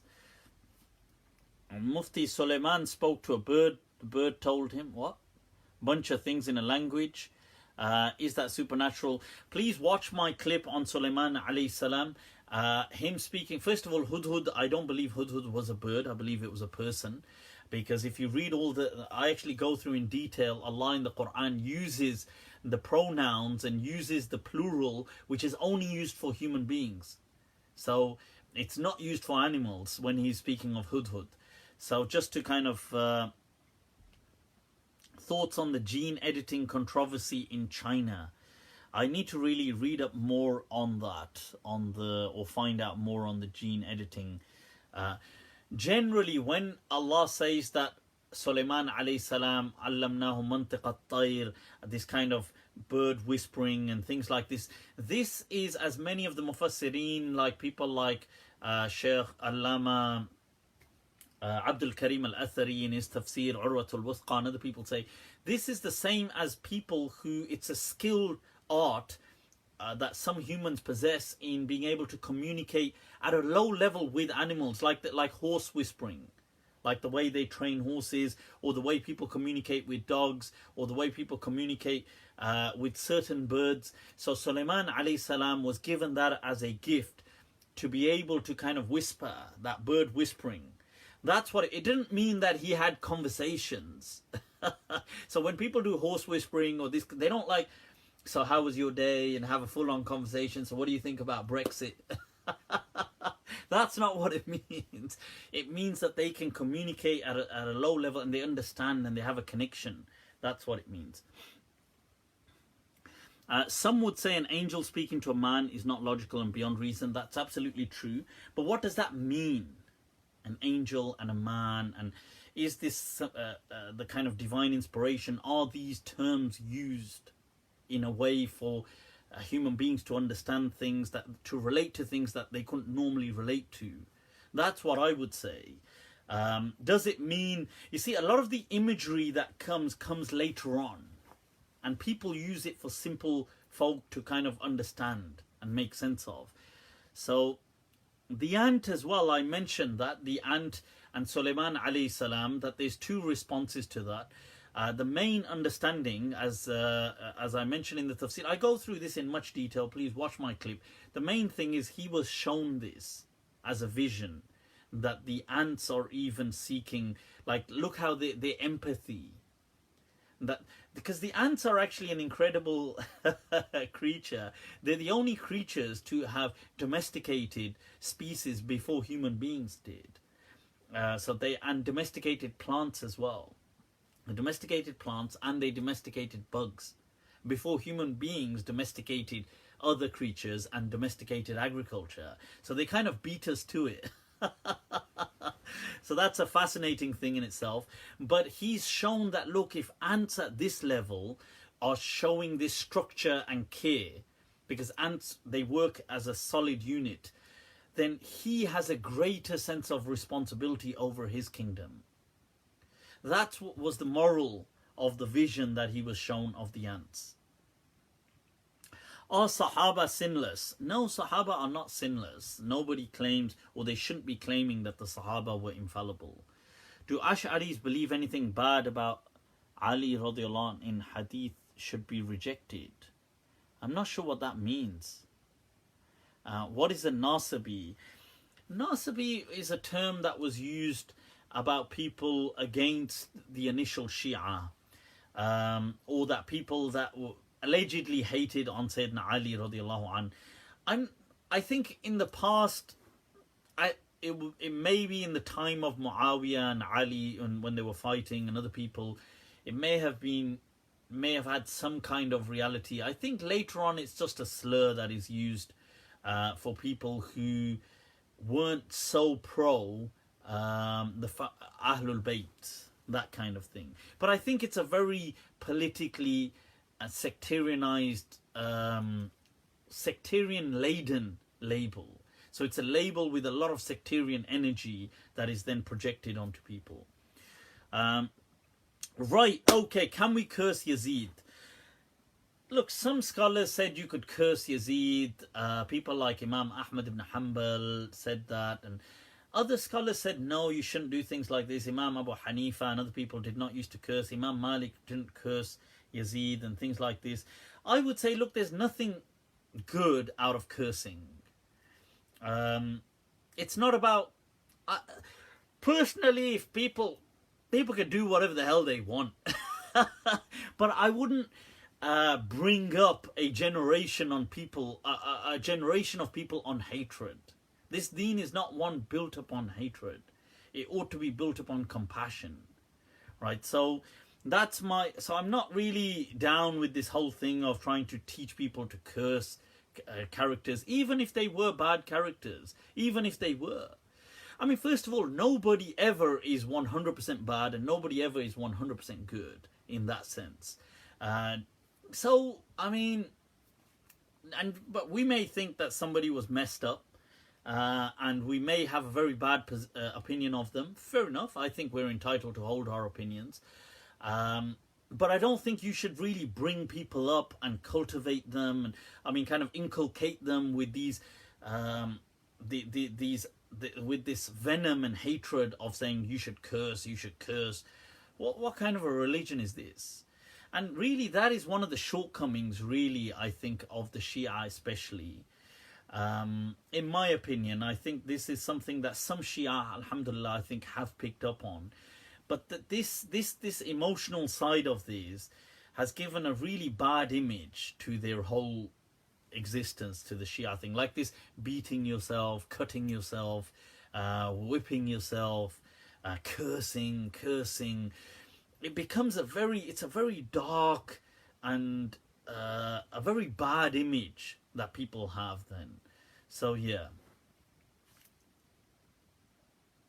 Mufti's opinion on Dr. Tahir-ul-Qadri. Generally, you see, Dr. Tahir-ul-Qadri, I think he's done a lot of great things, and obviously he's had controversies. He's said different things in the past, and he's taken different... I know he took a very academic approach at one point, published a hell of a lot of books. I don't think any Brilvi scholar in recent times has rivaled him in maybe the number of books he published. He did tafsir, then he got really academic. He went into hadith. He did his project on Sahih Muslim. I commend that. I mean, he liaised with Arab scholars. He's probably one of the only Brilvi scholars in recent times. I know in the past, the legend Pir Karam Shah Sahab, may Allah have mercy on him, was a great symbol that did things like that. But in recent times, we don't really see any Brilvis doing things like that. And then he went off into other directions as well, this Pir kind of direction, I think, with miracles and things. Then I think he went into a political angle and did that. And so I think there's naturally, like any person, there's going to be criticisms there. I don't really have any strong opinion against him at all. I would respect him. I did visit his place in Karachi and met the people there. But so I have respect. I mean, it doesn't mean I agree with necessarily his views, but yeah. How many languages do you speak? Oh, I don't speak enough, man. I don't speak enough. He even spoke to the dead. Yeah, this kind of stuff is weird. Let's get on to this Khidr. Speaking about miracles, people. So, somebody had asked me about Khidr alayhi salam, and what is this whole thing about Khidr? What do you make of Ertugrul becoming a Mahdi-like figure? There's a whole Ertugrul cult emerging. People are becoming obsessed with this Ertugrul. I actually haven't watched it, but right. So on that thought, people have asked me about Khidr. Those of you that have heard about Khidr, no, not. Sometimes people say Khizr, and from there in English, Kaiser. Kaiser does sound slick though, yeah. You gotta say, Kaiser. Kaiser Soze. Kaiser Soze. That was a Don movie. Usual Suspects. Epic, people, epic. Right, but, right, so, I thought, well, let's lean in on this book. Al-Hadhr fi Amr al-Khadr. Now, this was written by Mullah Ali al-Qari, a great Hanafi scholar from a few centuries back, who wrote on the topic of Khidr. Now, Khidr alayhi salam, who was Khidr? Okay, Khidr is this character that exists in Islamic literature and in Islamic belief, and especially in Islamic folk belief. Right, so first of all, what's his name? A lot of the people in the past, the scholars tend to prefer the name Khidr. Now, nowadays, what seems to be more popular amongst people is Khidr. It can be said as Khidr, it can be said as Khidr, it can be said as Khadir, it can be, I mean, people have used any of these and many of these kind of names. This wasn't his actual name, per se. His name, once again, we're going to come to what his actual name... People have allegedly said, so Mullah Ali al-Qari feels in this book that his name was Balya. Balya. Sounds a bit desi, doesn't it? Like a desi nickname, Balya. His name was Balya. I don't know where on earth he got that from. And his kunya was apparently Abul Abbas. I don't know where he got that one from. But, so, who was this Khidr? Khidr or Khadir means the one to do with green. Why they call him green is apparently because where he would sit, that piece of land, that piece of soil would turn green. So this is what some people say. Some people say no, because he would carry something that's green. And they've got different versions for why he was called Khidr. Now, what is this whole story about? What is this emergence? And this is important because he is the character, the person that people say Allah is referring to in Surah Al-Kahf. So if I open for us, if we go to Surah Al-Kahf, right, A'udhu Billahi Minash Shaitanir Rajeem, when we approach verse 60 in Surah Kahf, Allah mentions وَإِذْ قَالَ مُوسَى لِفَتَاهُ لَا أَبْرَحْ that I حَتَّى أَبْلُغَ مَجْمَعَ الْبَحْرَيْنِ أَوْ أَمْضِيَ حُقُبًا. Now this is a story of Moses begins at this stage in Surah Al-Kahf. And then it's about Moses and his assistant, his kind of companion, this young man who in the hadith you'll see is Yusha ibn Nun, Joshua, and they set off on this journey. فَلَمَّا بَلَغَ مَجْمَعَ بَيْنِهِمَا نَسِيَ حُوتَهُمَا فَاتَّخَذَ سَبِيلَهُ فِي الْبَحْرِ سَرَبًا. And they reach this place and they take some rest and they forget they have this fish, and the fish kind of jumps out into the sea. Then they go off, and the whole point is that they are told that that was the place we were meant to go to, where these two seas meet. And here they meet, it mentions فَوَجَدَ عَبْدًا مِنْ عِبَادِنَا آتَيْنَاهُ رَحْمَةً مِنْ عِنْدِنَا وَعَلَّمْنَاهُ مِنْ لَدُنَّا عِلْمًا. That they found a slave of ours, and this slave had been given certain knowledge. And him and Moses go on this journey. فقال لهم موسى هل أتبعك على أن تعلمني مما علمت رشدا. So he asks him, can I go with you on this journey? And he says to him that this servant says that, look, you won't be able to keep up with me, and you won't be able to be patient enough to put up with me. And Moses tells him, no, I will. And they set off on this journey. And on this journey, this person, Khidr or Khidr, I will call him Khidr, I prefer Khidr. Khidr, he embarks on certain tasks and adventures. Amongst them, they embark on a ship, and he purposely damages the ship. And then in another place, he murders a child. And then in another place, he rectifies a broken wall. Moses, on each of these occasions, objects heavily, and each time is reprimanded for not being able to maintain his promise of staying silent. And then Moses apologizes on each occasion. And then eventually he is told some of the secrets, and Khidr says to him that وَمَا فَعَلْتُهُ عَنْ أَمْرِي, that that's not something that I did out of my choice, but this is what God had instructed or inspired me to do. So now the elaboration of this hadith we find in Sahih Bukhari. Okay, so, and this is where we actually find the greater detail. So this hadith in Sahih Bukhari, and there's several hadith to do with Moses and Khidr, spanning several pages, but this particular one in the book of Tafsir, where you have hadith 4724, after that, beginning 4725, وَإِذْ قَالَ مُوسَى لِفَتَاهُ لَا أَبْرَحُ حَتَّى أَبْلُغَ مَجْمَعَ الْبَحْرَيْنِ أَوْ أَمْضِيَ حُقُبًا. So Musa says that I will go, and he tells Joshua that I will go. So in this hadith, it begins with Sa'id ibn Jubayr saying to Ibn Abbas that there's a person called Nawfal Bikali. Now Nawfal Bikali was somebody that would tell tales, he was an orator. He said that the Moses of Khidr was a different Moses.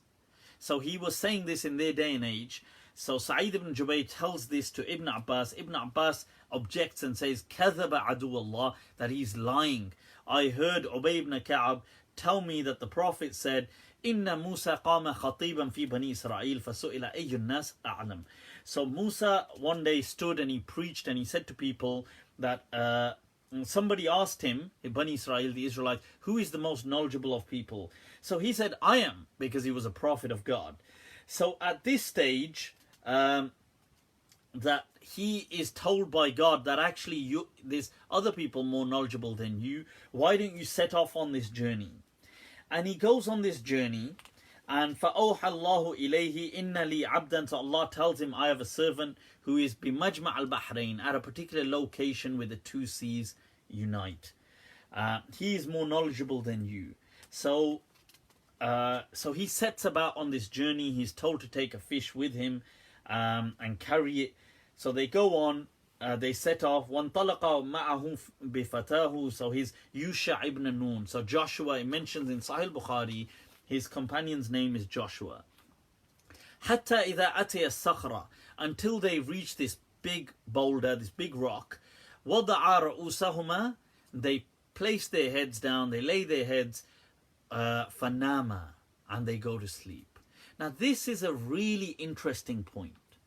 Why? Because this is where a lot of, I feel, the scholars in the past, for whatever reasons, overlooked this. The rest of everything that happens whilst they were asleep. It was a vision. Right? So this thing of them going to sleep here, as it mentions and it alludes to in the Quran, that they go to this place, and then Joshua sees that the fish takes a unique path into the sea, as the verse of the Quran mentions. That it says, look, فَاتَّخَذَ سَبِيلَهُ فِي الْبَحْرِ سَرَبًا.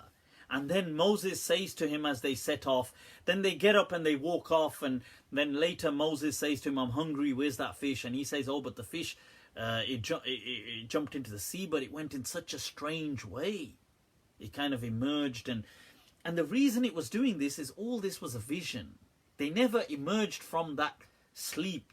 The rest of everything that happens in a dream, in a vision. Right, so he goes and they say, oh really, is that where, let's go back to that place. And they can see that this fish, the Mufassirin say that the water around it is like, so as it's kind of taking its kind of unique path into the sea, the water around it is making a formation. The water is kind of standing up around it. It's keeping itself from collapsing, and it's really strange. So they're like, wow, what is this about? And then there they find this person, Khidr. And in certain stories that wherever he sits, the land turns green. And that's because this is all a vision. It's happening within a vision. Hence you see that, look, all of a sudden, you will find that they then, as they carry on, all of a sudden they're upon a boat. So many of the Salaf discuss how was Khidr on this boat puncturing, creating a hole in this boat so it can drown. So what he does is he damages this boat so it will start to sink. And because it's damaged, the person that was about to kind of rob the boat will let it be. But the question that the Salaf asked is, when he was damaging this boat, the people on the boat, they weren't blind. I mean, if you're on a boat and somebody's damaging it, why did they let him do this? So Abu al-Aliya from the Salaf and other people, they said that's because he was invisible to them. You see, now this is the thing. And then all of a sudden they're no longer on this boat. And then they're traveling and they see this boy. And he murders this boy. And Musa alayhi salam says to him, لَقَدْ جِئْتَ شَيْئًا نُكْرًا. What on earth have you done? أَكَتَلْتَ نَفْسًا زَكِيًّا بِغَيْرِ نَفْسٍ. That you murdered an innocent soul. So the Prophet Moses is condemning what he's done. And he says to him, look, I told you can't be patient.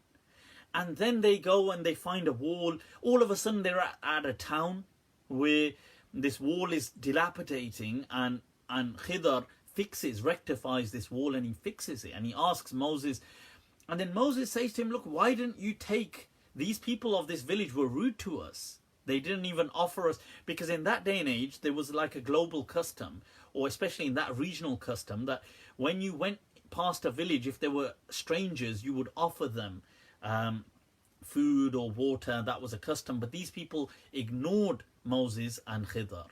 They completely blanked them. And yet Khidr fixes their wall and does work for them.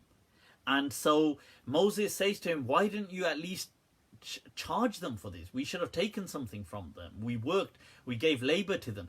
So, and then at this stage, Khidr says, that's it. هذا فراق. He says, this is هذا فراق بيني وبينك. This is it. We now, it all ends here. You go your way, I go my way.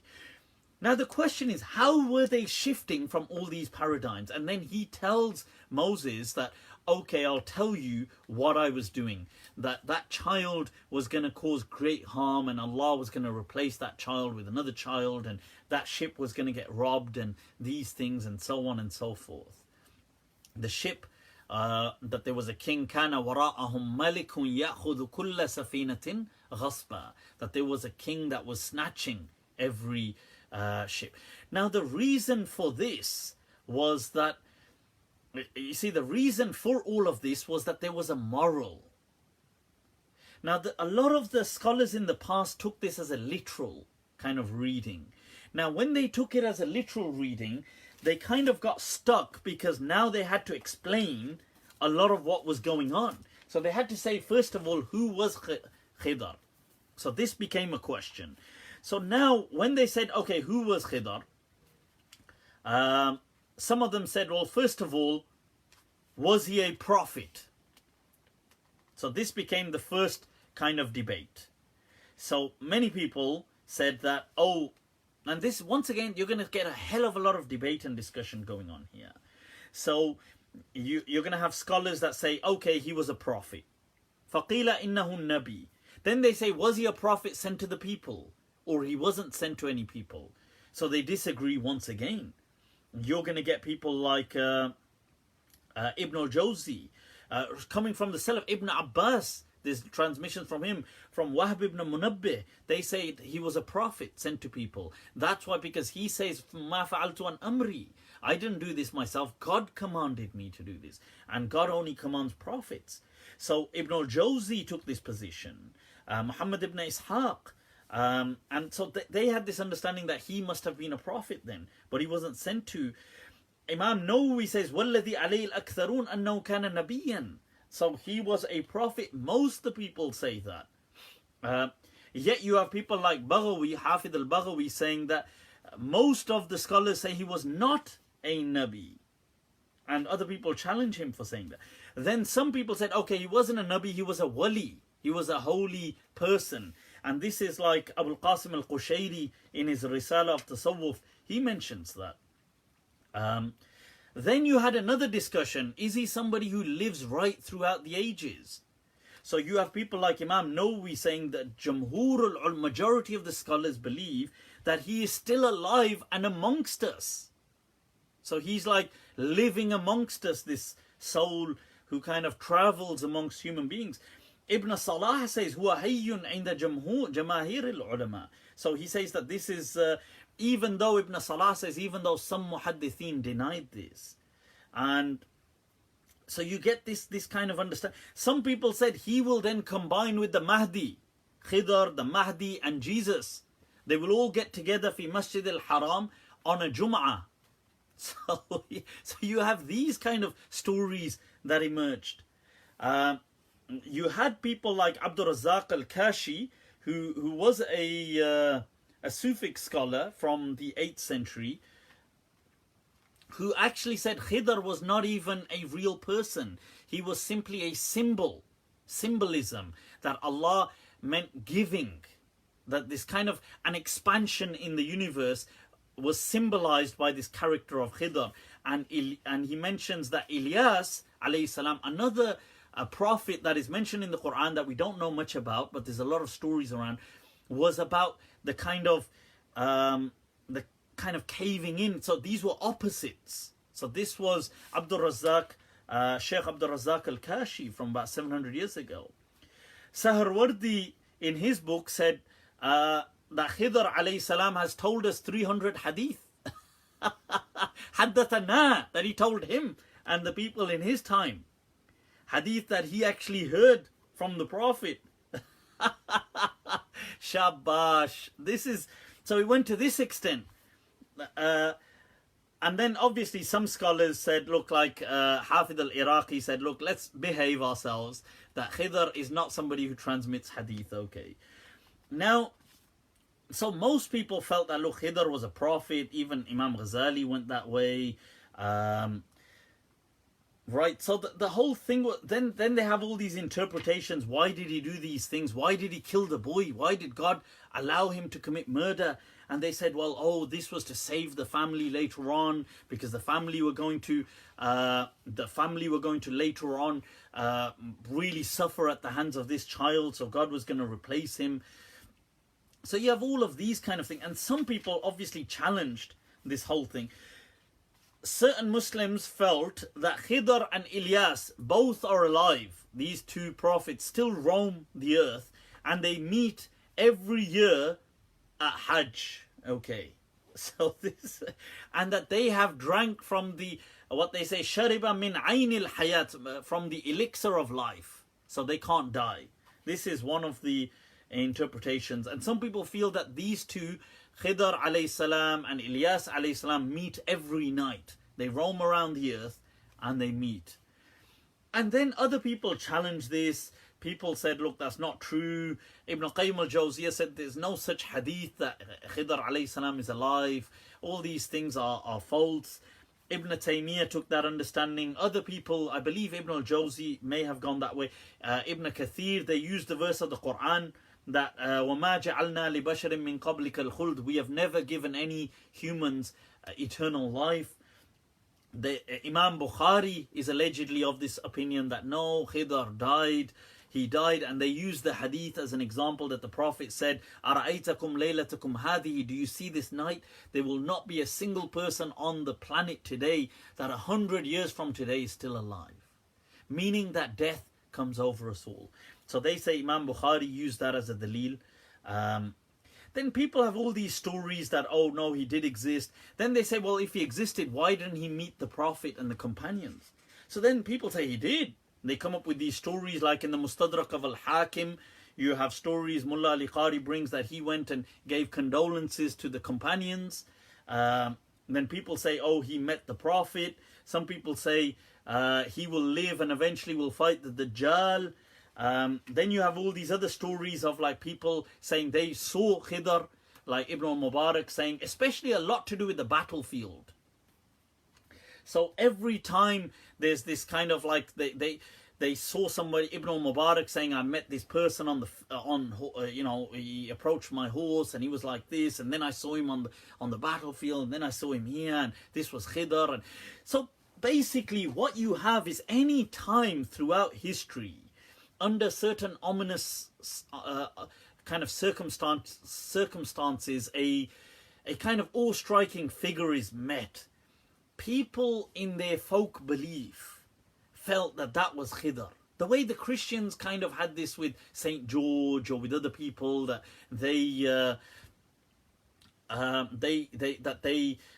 we saw Saint George when we were in Jerusalem, and we saw this. And so every time Muslims were kind of going on certain battles, or they met a certain strange, kind of figure that is kind of acting like kind of almost ominously strange and odd, and might say some words of wisdom, and then you don't see him, and they felt, oh, that must have been Khidr alayhi salam. So this whole issue arises. Why? Because Muslims felt that they needed to explain who this character was. Why? Even though the Quran doesn't mention him as Khidr, but in Sahih Bukhari you have this hadith, right, that he was called Khidr. And then if he's an actual person, if he's a person, how could he do all these things? Oh, well, he must be a prophet.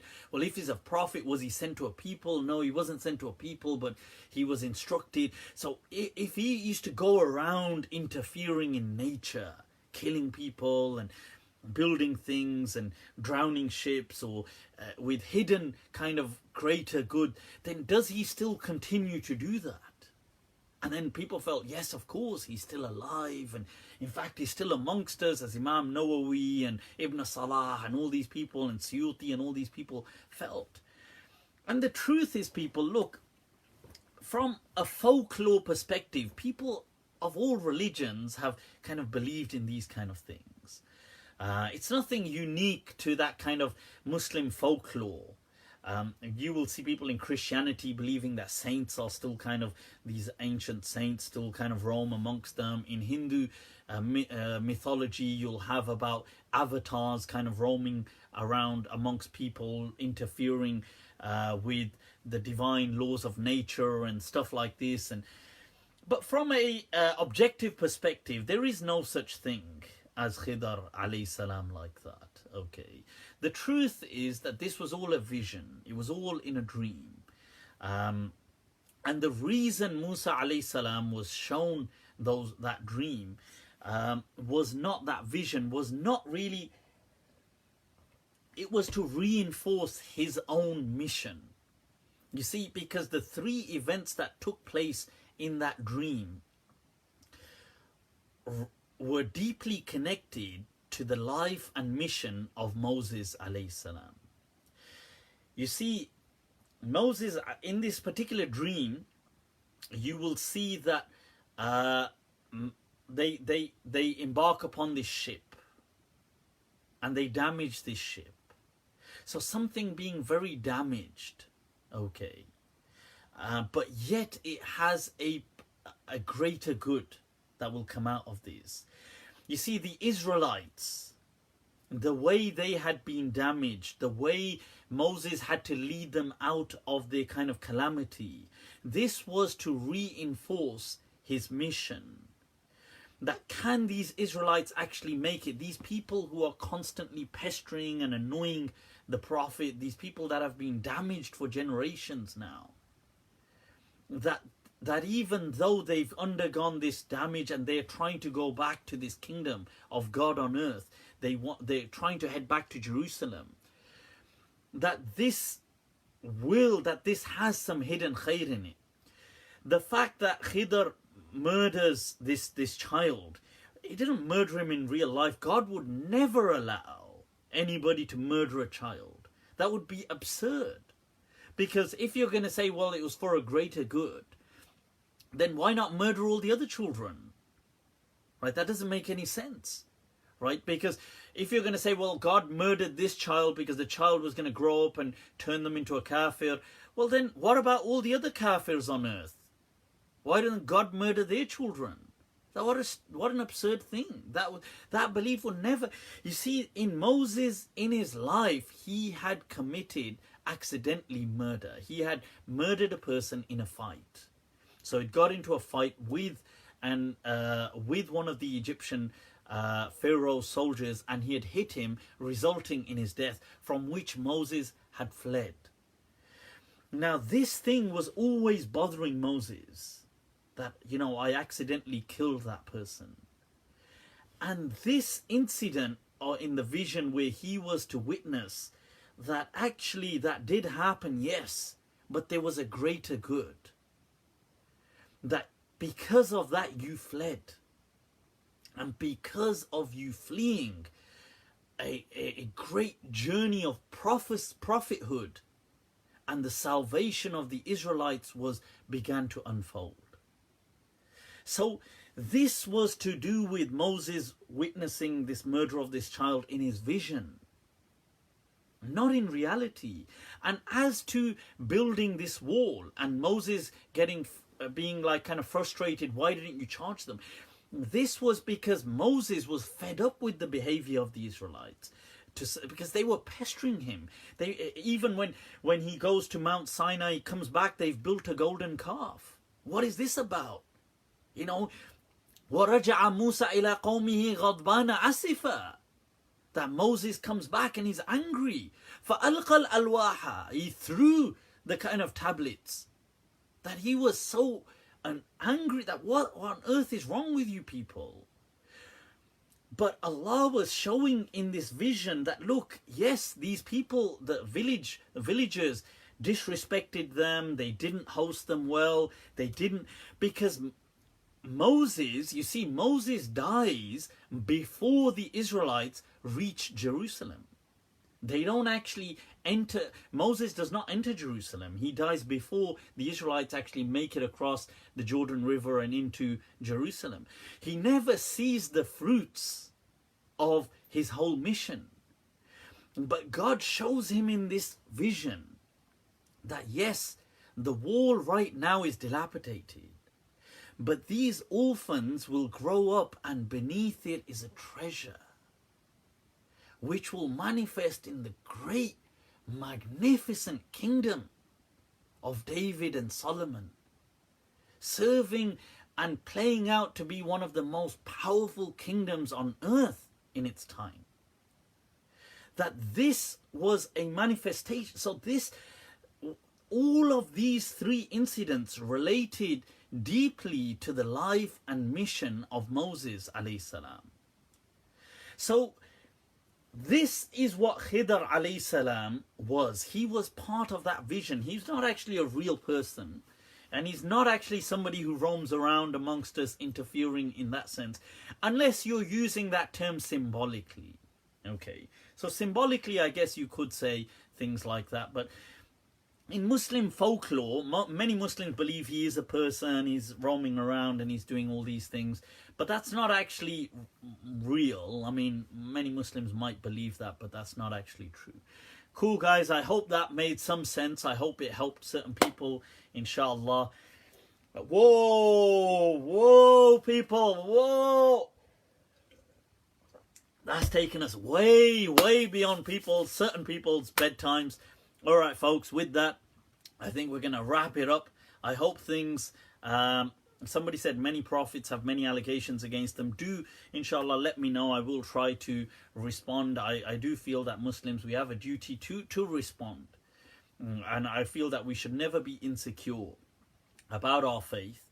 But at the same time, we should remove these cobwebs of folklore, superstition and mythology.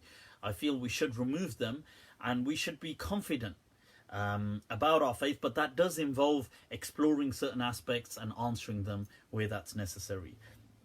Right, so with that, people, hell yeah, vampire sessions. So, subhanallah wa ta'ala amma yasifun, Allah is praised and above and transcendent above that which they attribute and ascribe to him of being cruel and things like this. وَأَفْضَلُ الصَّلَاةِ وَالسَّلَامَ عَلَى الْقَائِلِ الْمَمْنُونَ, and the best of salutations and blessings upon the messenger who said, الْمَدِينَةُ خَيْرٌ لَهُمْ لَوْ كَانُوا يَعْلَمُونَ, that indeed Medina and its school people is much better for them if but only they knew. With that, people, take very good care of yourselves, inshallah. Do like this page if you haven't already. Subscribe to my YouTube channel for regular updates. Spread the word, people. Spread love. Take very good care of yourselves. Inshallah. Till next week. Take good care and we'll speak then. Assalamu alaikum wa rahmatullahi ta'ala wa barakatuh.